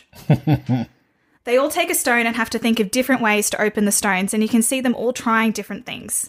Then comes in the young apprentice who flips a story point as the time is running out. With that flip of a story point, the apprentice accepts his fate and that of the universe and exhales, only to reveal a clue to the other PCs. The stones start to open. So, like in most essence of when you're looking at spending your advantages, disadvantages, and threats, you can do that in a variety of different ways that don't always have to be combat. And I think looking at that scene, you can see all the different ways and all the different characters, how they're trying to do different things. A bard doing a knowledge check when he has no knowledge whatsoever on something and just as comedic relief. Or a high priest who has a huge amount of intellect and still fails. Or even the jock who's just mainly there for the brawn and cool fighting things, trying to charm the damsel in distress in order to get the point. But they're all struggling. They don't know. They need a tip. They flip a story point and they get a clue in order to answer more questions to find out the end. That's right. And I guess the rest of the story, as far as like the priest realizes, where the hell is he going to get water from? Oh, sweat. Wiping the sweat off and do that. That's adding, and you don't even really need a skill check. That's where I guess it goes down to you don't need to make a skill check for everything. But that's kind of another layer again on top of things. But you've got up to that part of the story just using dice rolls that then the rest of the story tells itself. So that's probably the one thing that I can recommend to anyone that's running a game, that there isn't a requirement to run a skill check for everything. It's not as though, like other systems that do require it almost feels like sometimes a skill check to be able to breathe.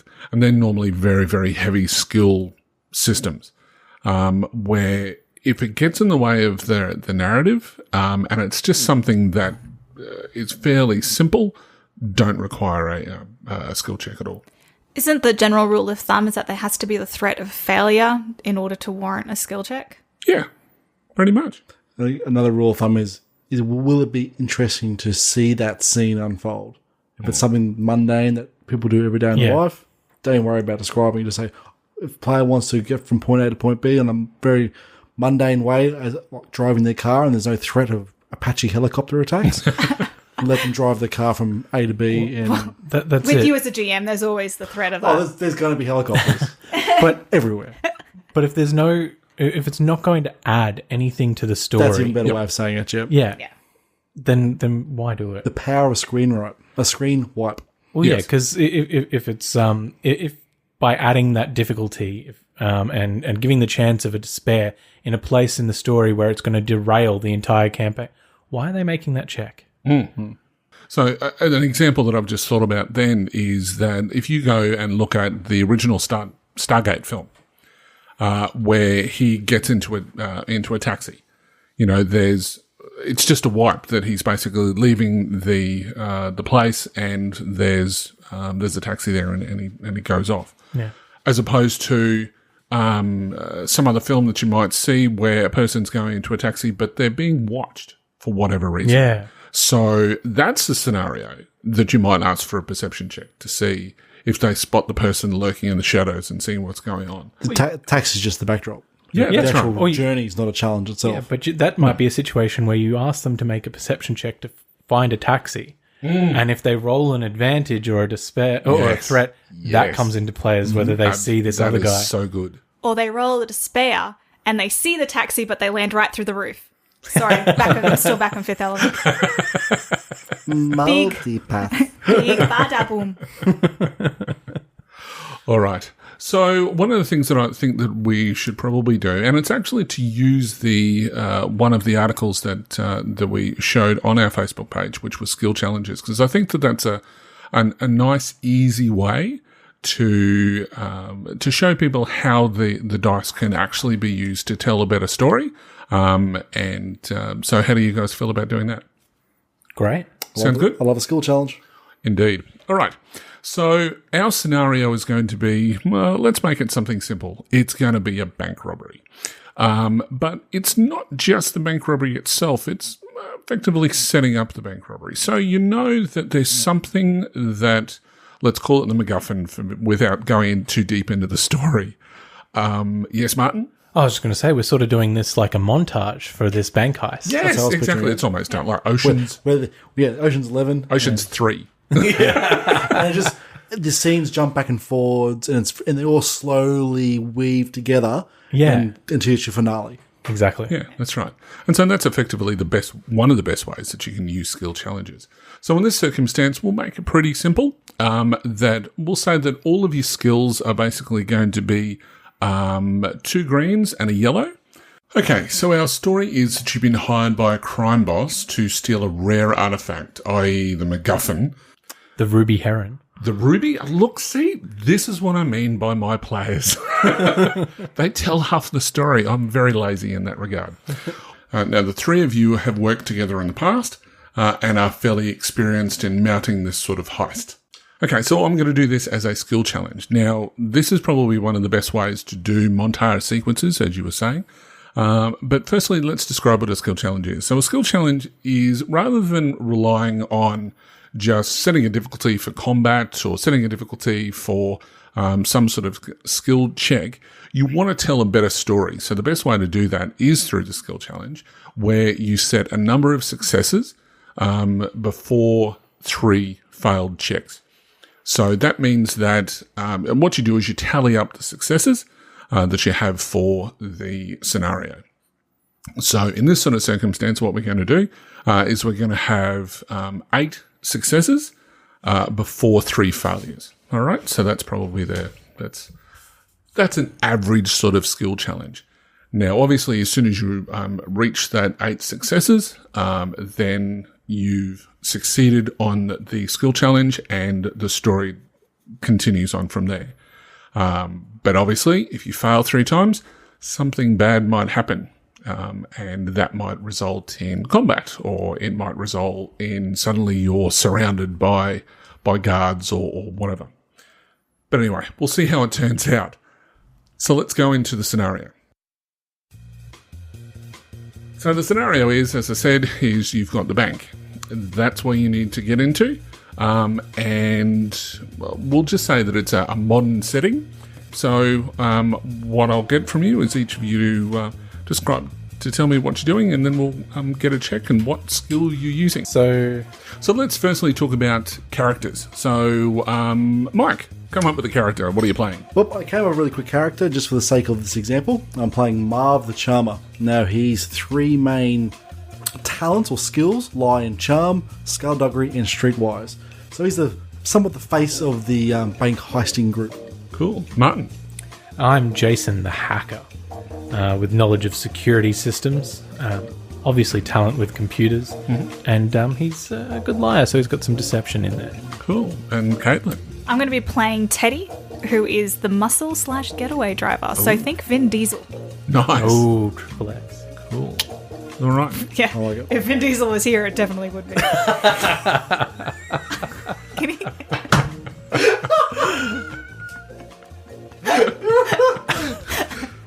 Oh, dear. I kid. All right, so you've been paid half, and then when you deliver the MacGuffin, you'll be paid the other half of a fairly substantial amount. So who'd like to go first? Well, I mean, for any good heist, we need to know what we're looking at. We need to get the plans to the building. We do need to get the plans. So I think a pretty simple check, looking up the hacking into the systems of this bank, and getting the layout of the lay of the land. What sort of a difficulty are we looking at for this? Okay, so I'm thinking it's a fairly protected bank, but they're using sort of average sort of software and whatever else. So it's just going to be 2 purple die, but one of those purples is going to be upgraded to a challenge die because they've got some fairly good systems. But you also have, because you're doing it remotely, it's going to be a setback die. I think that'll do. So it's 2 purple dice because they're somewhat out-of-date systems. Yes. But the challenge dice is there because there is the innate threat of being caught red-handed. Absolutely.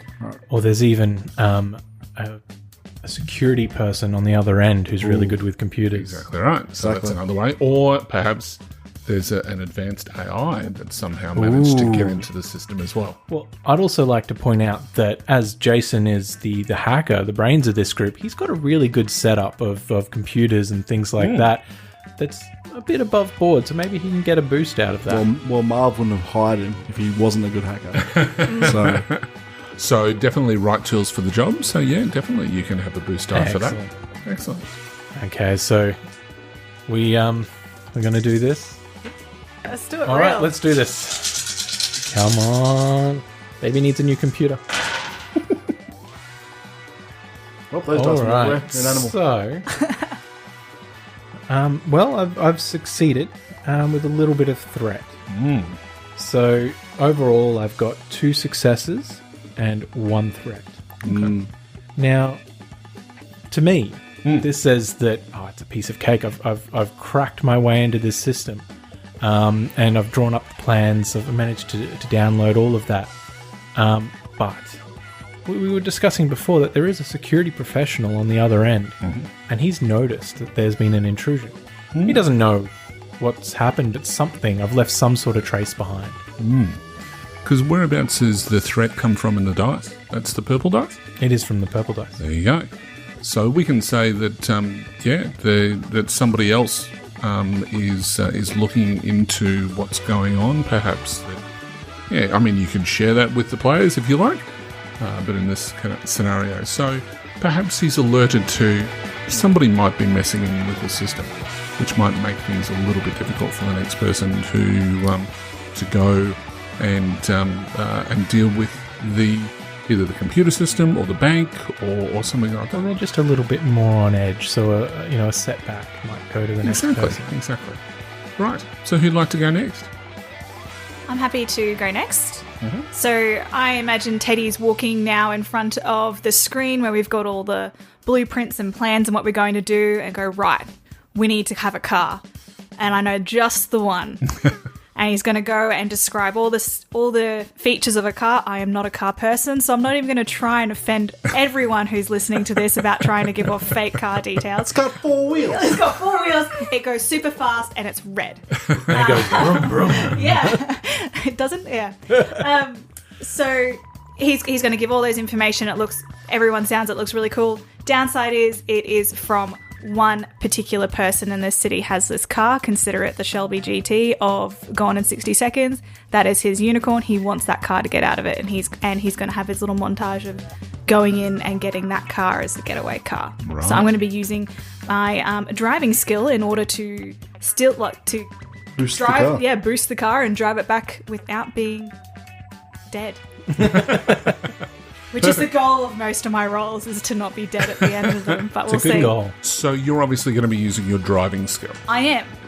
All right. So the difficulty for this is because it's the car that you really, really want. Yeah.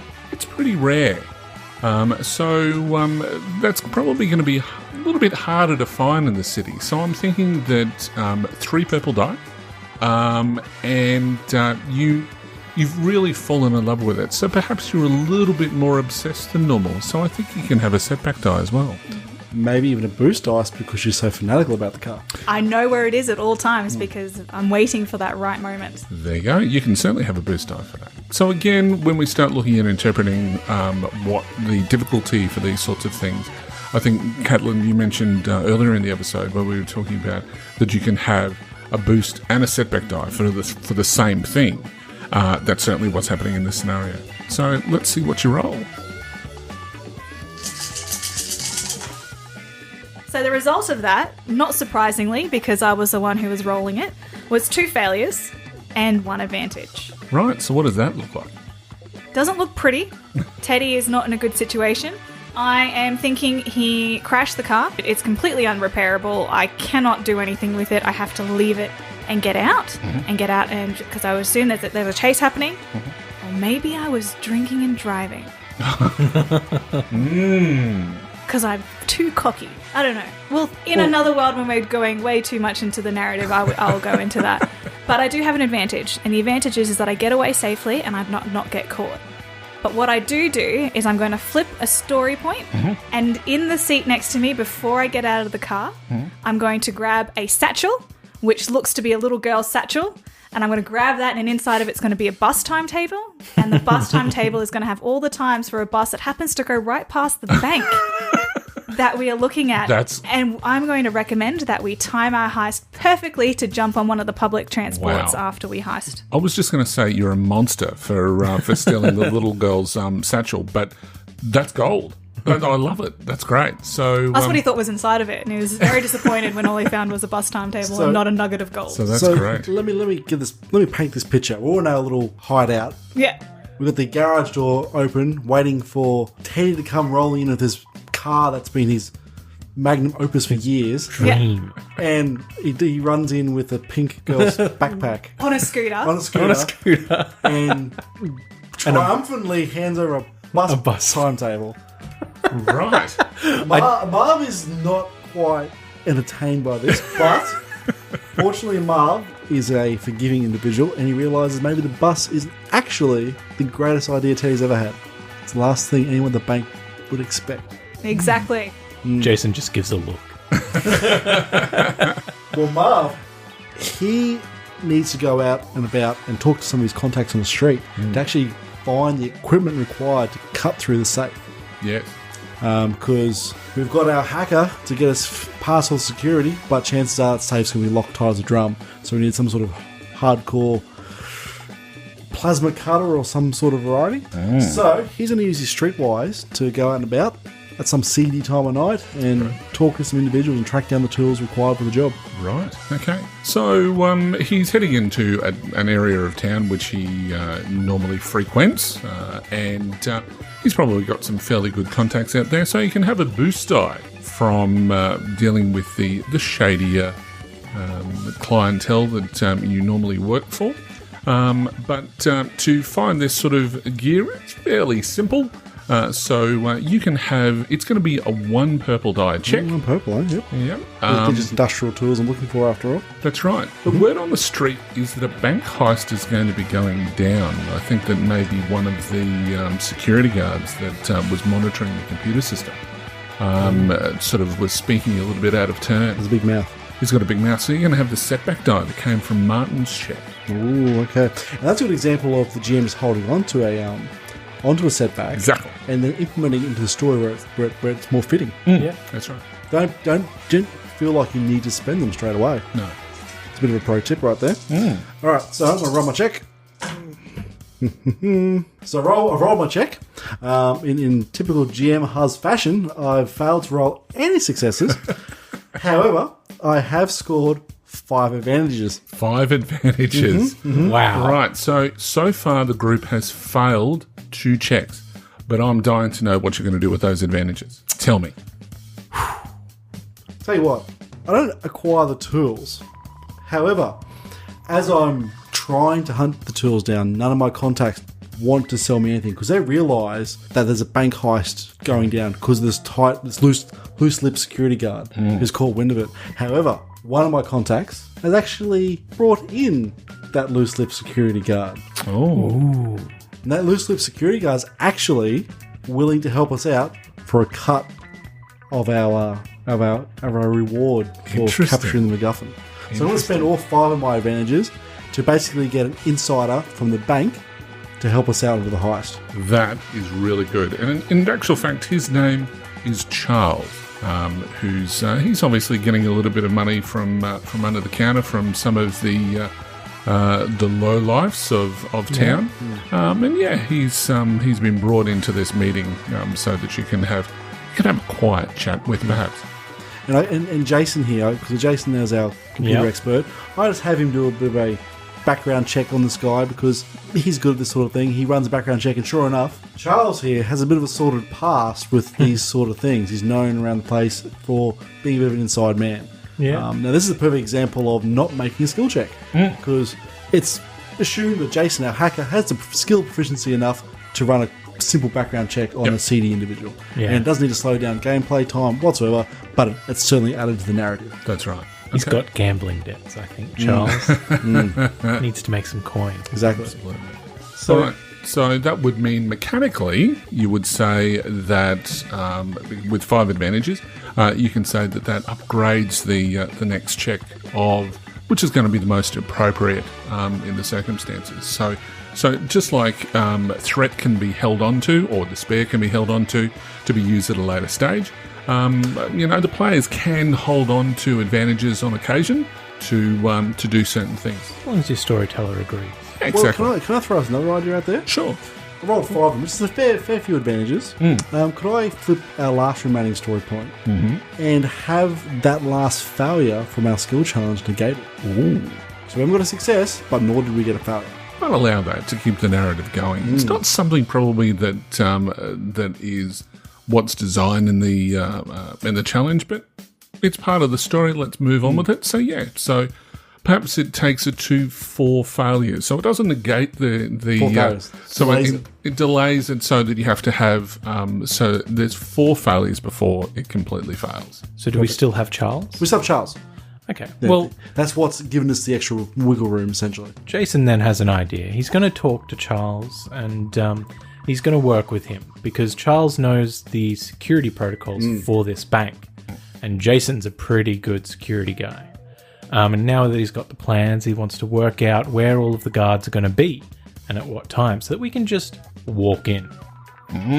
So, Interesting. that's the plan. So, what sort of skill are you looking at to use in this challenge? Knowledge security. Ooh, I'm liking that.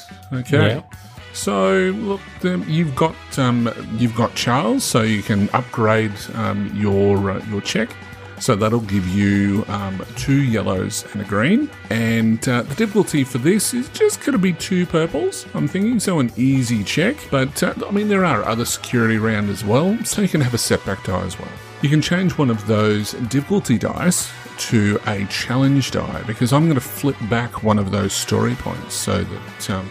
and one of the things that I like to do when I flip a story point is actually explain the scenario of why it's getting flipped, not just because it's part of the game. That's very mechanical.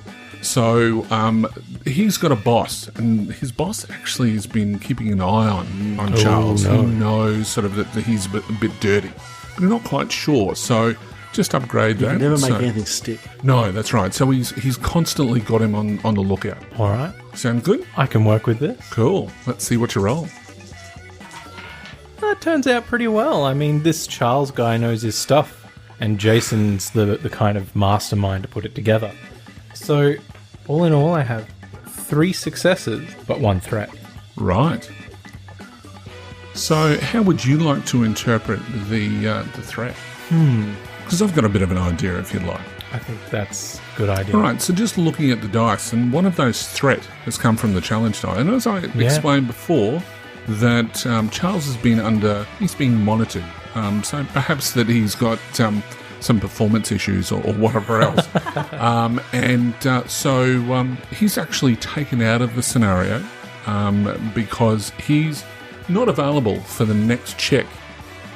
His boss pulls him aside. Exactly. So he's been brought in to face the music sort of thing. Yeah.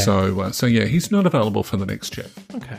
But I know the routes of all the security guards. And so we can and where all the security cameras are and that sort of thing, because I got a few successes there. Absolutely. So essentially, we know how to walk in and walk out without being seen. Excellent. All right, so we're up to 5 successes from 2 failures. Well, we've still got 2 failures to go, perhaps, or you've only got 3 successes that you need to get to 8 successes to be successful in the challenge.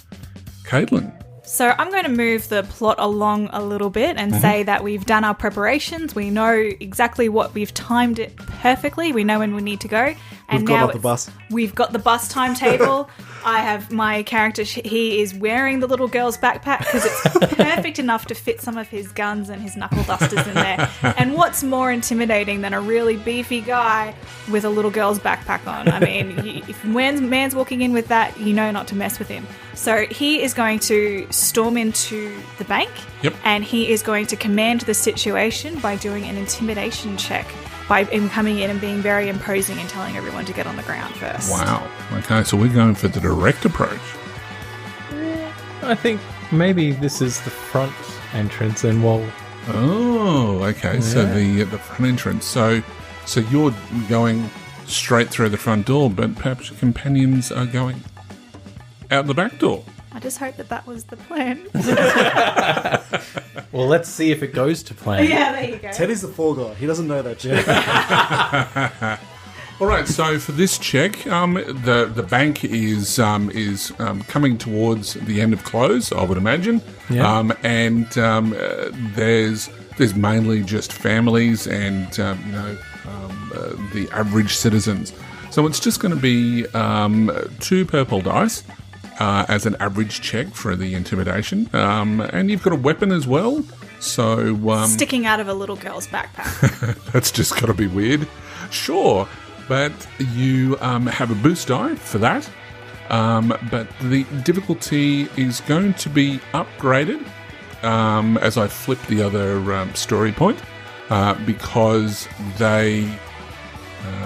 they've upgraded their security for just this time because they're a little bit suspect that something's going to be going more on. Easily accessible panic buttons on the telebenches. Yeah, there you go. That's a good one. That would be 4 successes and 2 threats. Oh dear. Okay, so you've obviously succeeded. So what you did obviously gave the distraction that your 2 companions required. And so they've managed to get inside because, as Martin said before, you've managed to walk through without being seen. There would be a security entrance. We've gone Yeah. through. Yeah, that's exactly We've right. avoided all the cameras. Yeah, but you've sort of brought all of security, and I mean all of security, to your general direction. So you've managed to walk in, get the gear that you need to, but however, Caitlin's character has managed to get stuck in a firefight. Unfortunately, as the security realise what's going on, and they start to draw their weapons. And I think that's probably where the scenario is finished. So you've managed to get what you needed to. The Ruby Heron. The Ruby Heron. But unfortunately, you've managed to get into a firefight. So in a situation like that, you would then, perhaps, using the 2 threat, you would get into combat. It might be a small combat scenario. Maybe even, if we go by GM's his suggestion that he had on the Dice Pill Podcast Facebook page when talking about incidental combat encounters. So you might roll a check as far as that goes. But I think we can leave that scenario for a different stage. So how do we complete that check then? Okay, so what's happened is that you've rolled 8 successes before you failed 2 checks.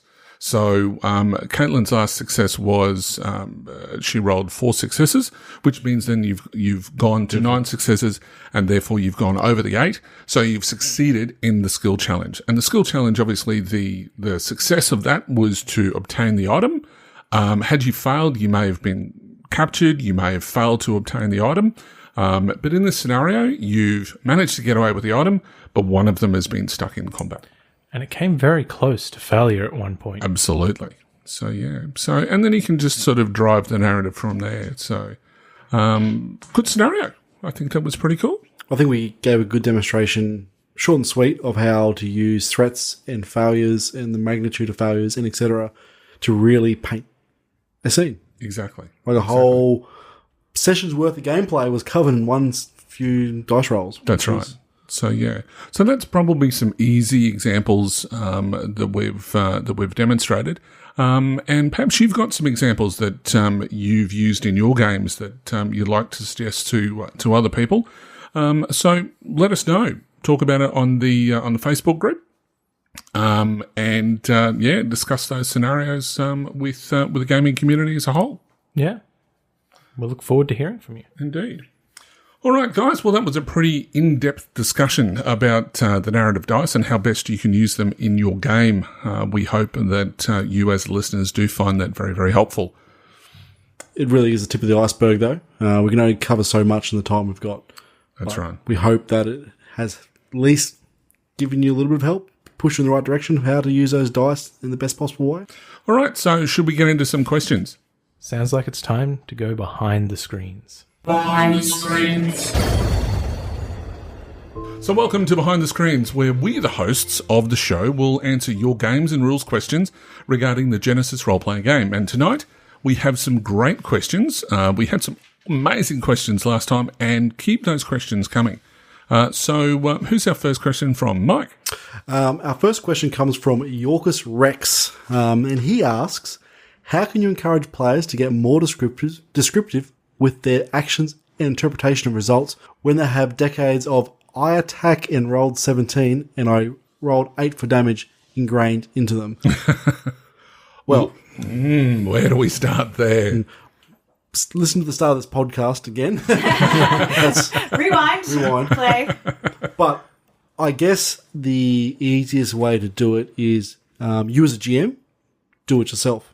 Get descriptive with everything your NPCs do. Hopefully your players will pick up on that and really start doing it as well. I think it's often over. I think GMs are pretty guilty for it too, because they have to speed up combat and do a lot of things. Yeah. But if you as a GM make an effort to do that as well, even if it's just short, just narrative descriptions like the goblins leap over the ale barrels and sink the daggers into the paladin's neck. That's a short description, but it paints a way better picture. Agreed. And this comes back to what we're talking about earlier in this episode, where you have to reward your players for descriptive stuff. And one method I use is just, if a player gives me a nice description of an action, give them boost dice to their upcoming check. Yeah. Yep. And players will go nuts for it. That's my answer to it anyway, but I'm sure everyone else here has an idea as well. Well, it was what we were talking about before. Let the dice do the work for you. So and as a GM, or maybe even as a player, like we just did that before. So where did the threat come from? Ask them the questions. I mean, it might be something that is not second nature to them as it is with, say, for us around the table to look at a dice result and see a story. But asking them the questions and starting to get them to think about those as story scenarios and elements to a wider story, just bring them along that journey with you just by asking simple questions to begin with. Yep. So it might be, I run and shoot, but then you can ask them, well, how did you do that? And then almost try and, rather than them, so for us around the table, we fish for our boosts. Maybe as a GM to bring them along that you ask those questions in order to bring those boosts out of them. And then eventually they'll get boost hungry and they'll want to, that'll just come naturally to them. Well, one of the things that I found from another podcast, which is on the D20 Radio Network, which is the Dice for Brains. One of the things that Ross, who's the GM in that in those campaigns, one of the things that he says, and I've learned a lot from that, is to say, what does that look like? So when you're saying that you've succeeded but you've got threat, well, what does that look like? So that's a good way of encouraging players to then, draw that out without sort of imposing too much on them. You just sort of say, so give me a description of what that role looks like. And eventually it'll become second nature to them. I guess it might seem obvious, but just ask your players to do it, because your players might not necessarily know what the etiquette is and don't realise they have the option to do that. Yeah. Especially if they're coming from an old school, I attack and roll a 15 mindset. They just simply might not know they can do that and do that with this system, especially if they're being brought into the system without ever reading the rules or having played Star Wars.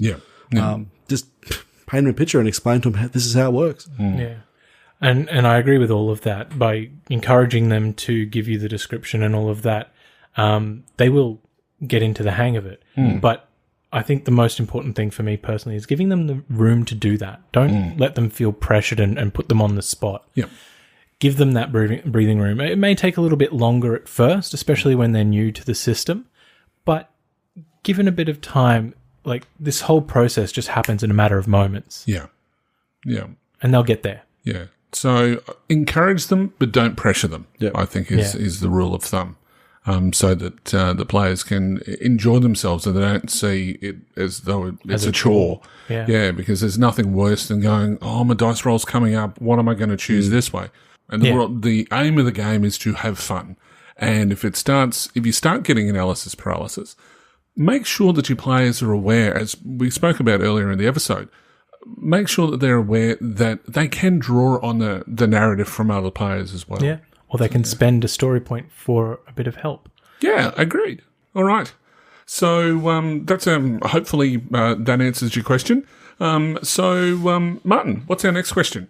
Well, our second question is from Mitch Eric, and if I get this wrong, forgive me, Bybighauser, who asks, can you talk about encouraging players from GM-described systems like D&D to take control of narration for their own characters and feeling comfortable contributing to the scene? Which is kind of the same sort of question, really, but just from a different angle, I guess.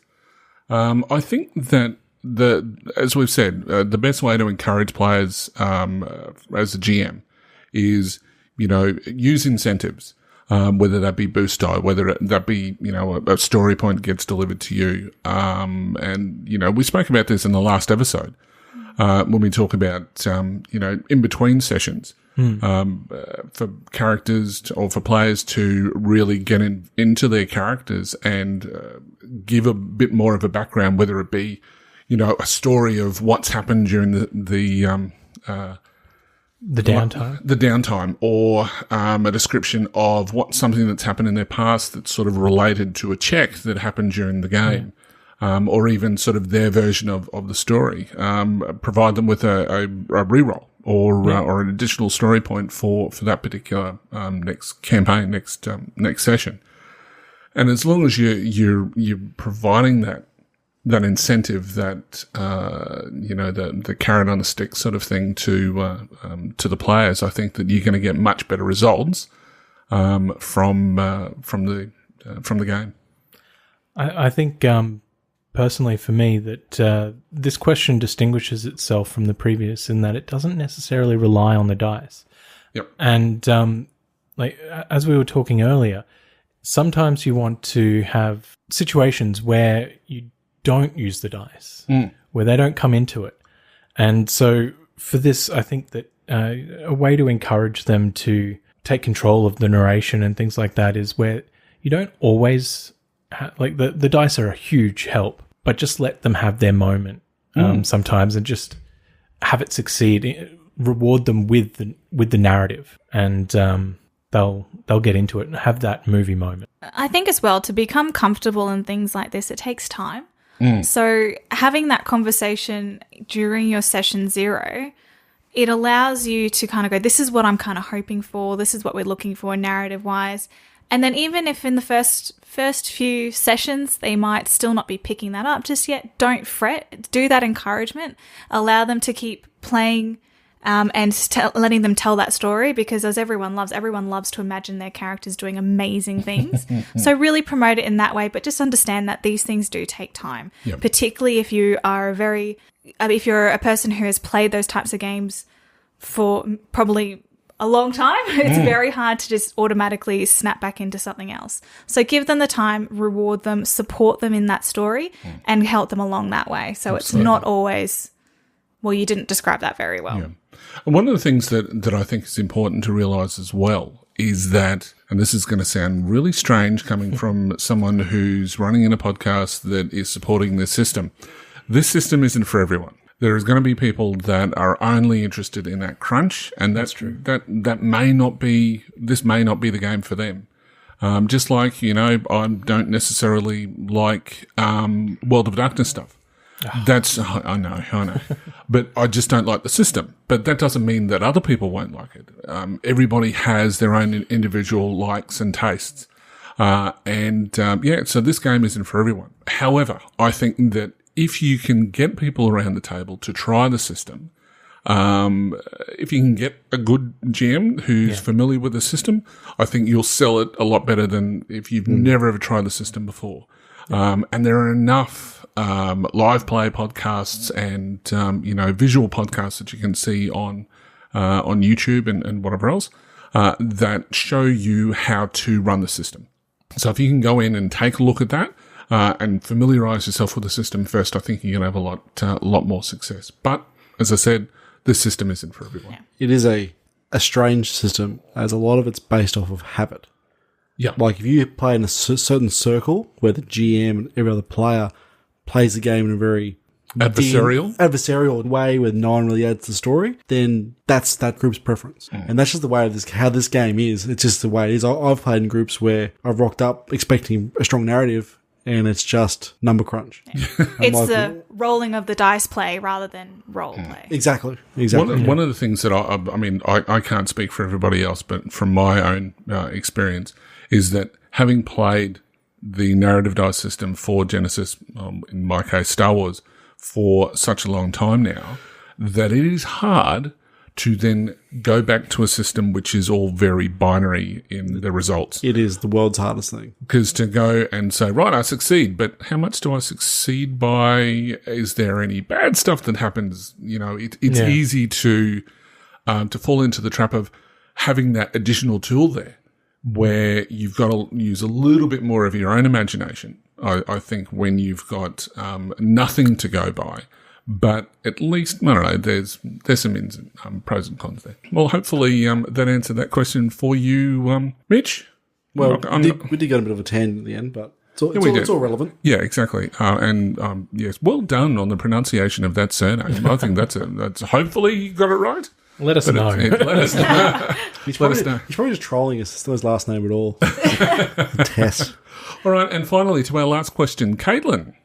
So our last question is from Polterghost from the FFG boards, who asks, as a new player to the system, I'm wondering how others interpret multiple successes or failures on a check. If I try to repair a blown out generator on my orbital craft and I roll 3 failures and 3 advantage, what exactly happens? If I roll 3 successes to sneak my way into a building, how does that make a huge difference compared to the 1 success? Good question. $1 million question. Yeah. Now, this is something that I think does get answered in the Edge of the Empire, Age of Rebellion, and Force and Destiny. But it's something that isn't really covered in the GeneSys rules, and that's probably what's generated the question. Martin, what's your thoughts? So I'll look at the first one with the orbital craft and the blown out generator. And he's rolled 3 failures and 3 advantages. So, I mean, there's a few things that we can do with the advantages, but we won't go into that. Yep. We'll just look at the fact that he's rolled 3 failures trying to repair this generator. Now, I think personally he's gotten into the check and he's gotten into the guts of this thing, and he's discovered that a few parts have burnt out that just can't be replaced. They're pretty rare. And that means that, it's not just not working. It's going to take a lot longer to fix. Maybe he has to go on an extra bit of an adventure to source these parts. Is it just me, or is anyone having flashbacks to the Out of Gas episode from Firefly? Once something's broke, sometimes it just can't be fixed. It can be boiled down to number of failures and number of successes being margins of success or failure, or even time consumed. Now, not all checks you have to worry about the number of failures or successes you roll. It can be binary. Yeah. Pass or not. But in some examples, like the generator on the orbital craft, Martin gave a great example that the generator is just so completely out of action, it's going to take extra time to get up and running. However, in that same example, if he had rolled 3 successes, you could interpret that as him repairing that generator very, very quickly. So let's pick some numbers out of the air. The GM says it's going to take you an hour to fix his generator, but you rolled 3 successes, so I'm going to knock off 15 minutes per success you rolled. And he's knocked down that repair down to 15 minutes. Simple as that. Which can mean all the difference in if they're, for example, being chased and they need to get that generator started up and running before the bad guys catch up to them. Exactly.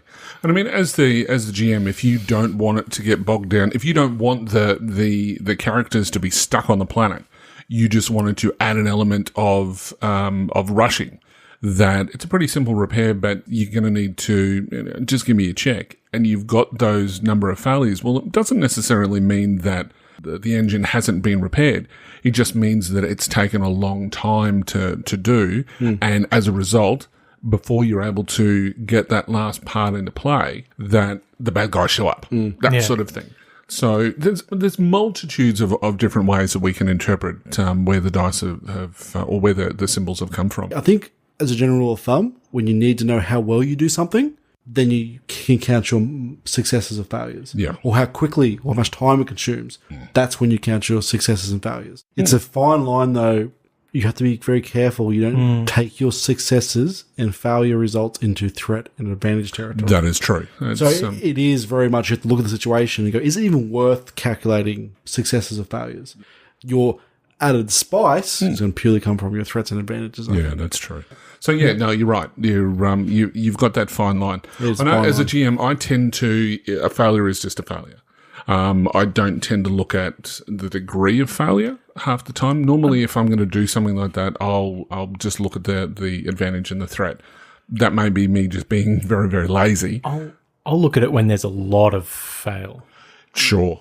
Yeah. Yeah, like I'll try and weave that into the narrative. But generally, if it's just a couple, It's I take a very situational approach to it, Yep. and usually, if it's going to come into play, I'll mention to the players before they make the roll, so that they know to be looking out for it. If not, don't worry about it. Yeah, absolutely. Caitlin, thoughts? Well, when it comes to sneaking in and rolling successes on that, it can be as simple as what we were talking about before, and you either do it or you don't. There's other aspects as well in terms of how well you can do it, in terms of how many rooms you could potentially get into, or how many people that you pass. How far you get into the building. Yeah. Exactly. Yeah, that's a good call. I think that's, for me, when I want to see as many of those successes, because I want to be able to continue sneaking for as long as possible without that possibility of being seen or any of those ones. So for me, with sneaking, I do want that higher levels of margins of success. But again, as GM Huz says, it really depends on the situation of the game. It might just be, hey, do you just need to sneak into this one little room, or are you trying to sneak into a huge compound that you're going to have to do it for a little while? It does entirely depend, but that it's another way you can look at using. I guess as well, if you're doing like a group check or something like that as well, then perhaps additional successes allow additional members of your group to make it in as well. So you're not doing it very, very fast, but you are sort of waiting for that opportune moment so that you can get the person who has like one in agility and is just there basically because they're the person with the high intellect to be able to hack into the system, but have no skills as far as stealth goes. So that sort of thing can. It actually could be a good article for the mic stand. Yeah, that's. I think so. Yeah, there you There's go. a lot more that can be investigated here. Absolutely. We could probably do another whole episode on its own about how to do these. I mean, we're recording for a little while now, but there's lots of different ways that many people have different ideas on how to do it, and that's what is really great about GeneSys is that it gives you the freedom to really create this in a way that you as a GM and as you as a player want to see these things. So it's just as much about what we're talking about with our session 0, about understanding the players that you have around the table and then designing and creating that game for them. If they want more of the story elements of it, go for your life and using those margins of success with the numbers of it. If they just want a straight yes or no, understand that as well and build on that as much as you possibly can. Because the game already has a large set of layers to it in terms of threats and advantage. Introducing margin of success to every single check might start bogging down a little bit. It does. But in saying that, we use margin of success in combat all the time. That is true for how much damage you do, and we also use it in skill challenges. But if you look at it, if you want to look at skill challenges, when we look at failure, I don't ever use how many failures you actually make. It's just a pass check. And if you fail, it counts as one of the 3 failures for the check. And let's not forget that combat works exactly the same way as well. It doesn't mean that you can't look at it from, how many failures have been rolled. But certainly from the skill challenge perspective, I don't look at that. Or that particular system doesn't look at that. It only looks at the number of successes. All right. So I think that probably answers Poltergeist's, I love that name, Poltergeist's question. He's probably given us another show topic right there. So exactly we'll put that in the pile for later. Agreed. So, I think we had a question from him last episode as well. So, Poltergeist, whoever you are, spook us with yet another question. Sorry, that was a really bad pun. Anyway. I'm dying. All right, so I think that brings us to the end of another great episode, guys. Now, as we would have mentioned earlier in the episode, you can stay up to date with us on Facebook, social media. Let us know what you think. Give us some feedback on iTunes if that is the way that you're inclined. We've been getting a couple of good reviews on iTunes, which is a positive for us. But we'd love to hear a little bit more from you as the audience about what you think about what we're doing. If you've got any suggestions on how we can improve, or give us a show topic that you'd like us to discuss, we're more than happy to entertain that. So that's a wrap. I'm GM Hooley. I'm GM Huz. I'm GM Flano. I'm GM Caitlin. And we are the Dice Pool Podcast, where adventure is just a roll away. The Dice Pool Podcast is a proud member of the D20 Radio Network. For more information about the network, visit www.d20radio.com. The Dice Pool Podcast is a fan-generated podcast. All of the information provided on the podcast and related website are not affiliated with Fantasy Flight Games or any of their licensors. The content of this podcast remains the property of the Dice Pool Podcast and is intended for educational and informational purposes only. The GeneSys Role Playing Game, the GeneSys logo, content and all material remain the property of Fantasy Flight Games.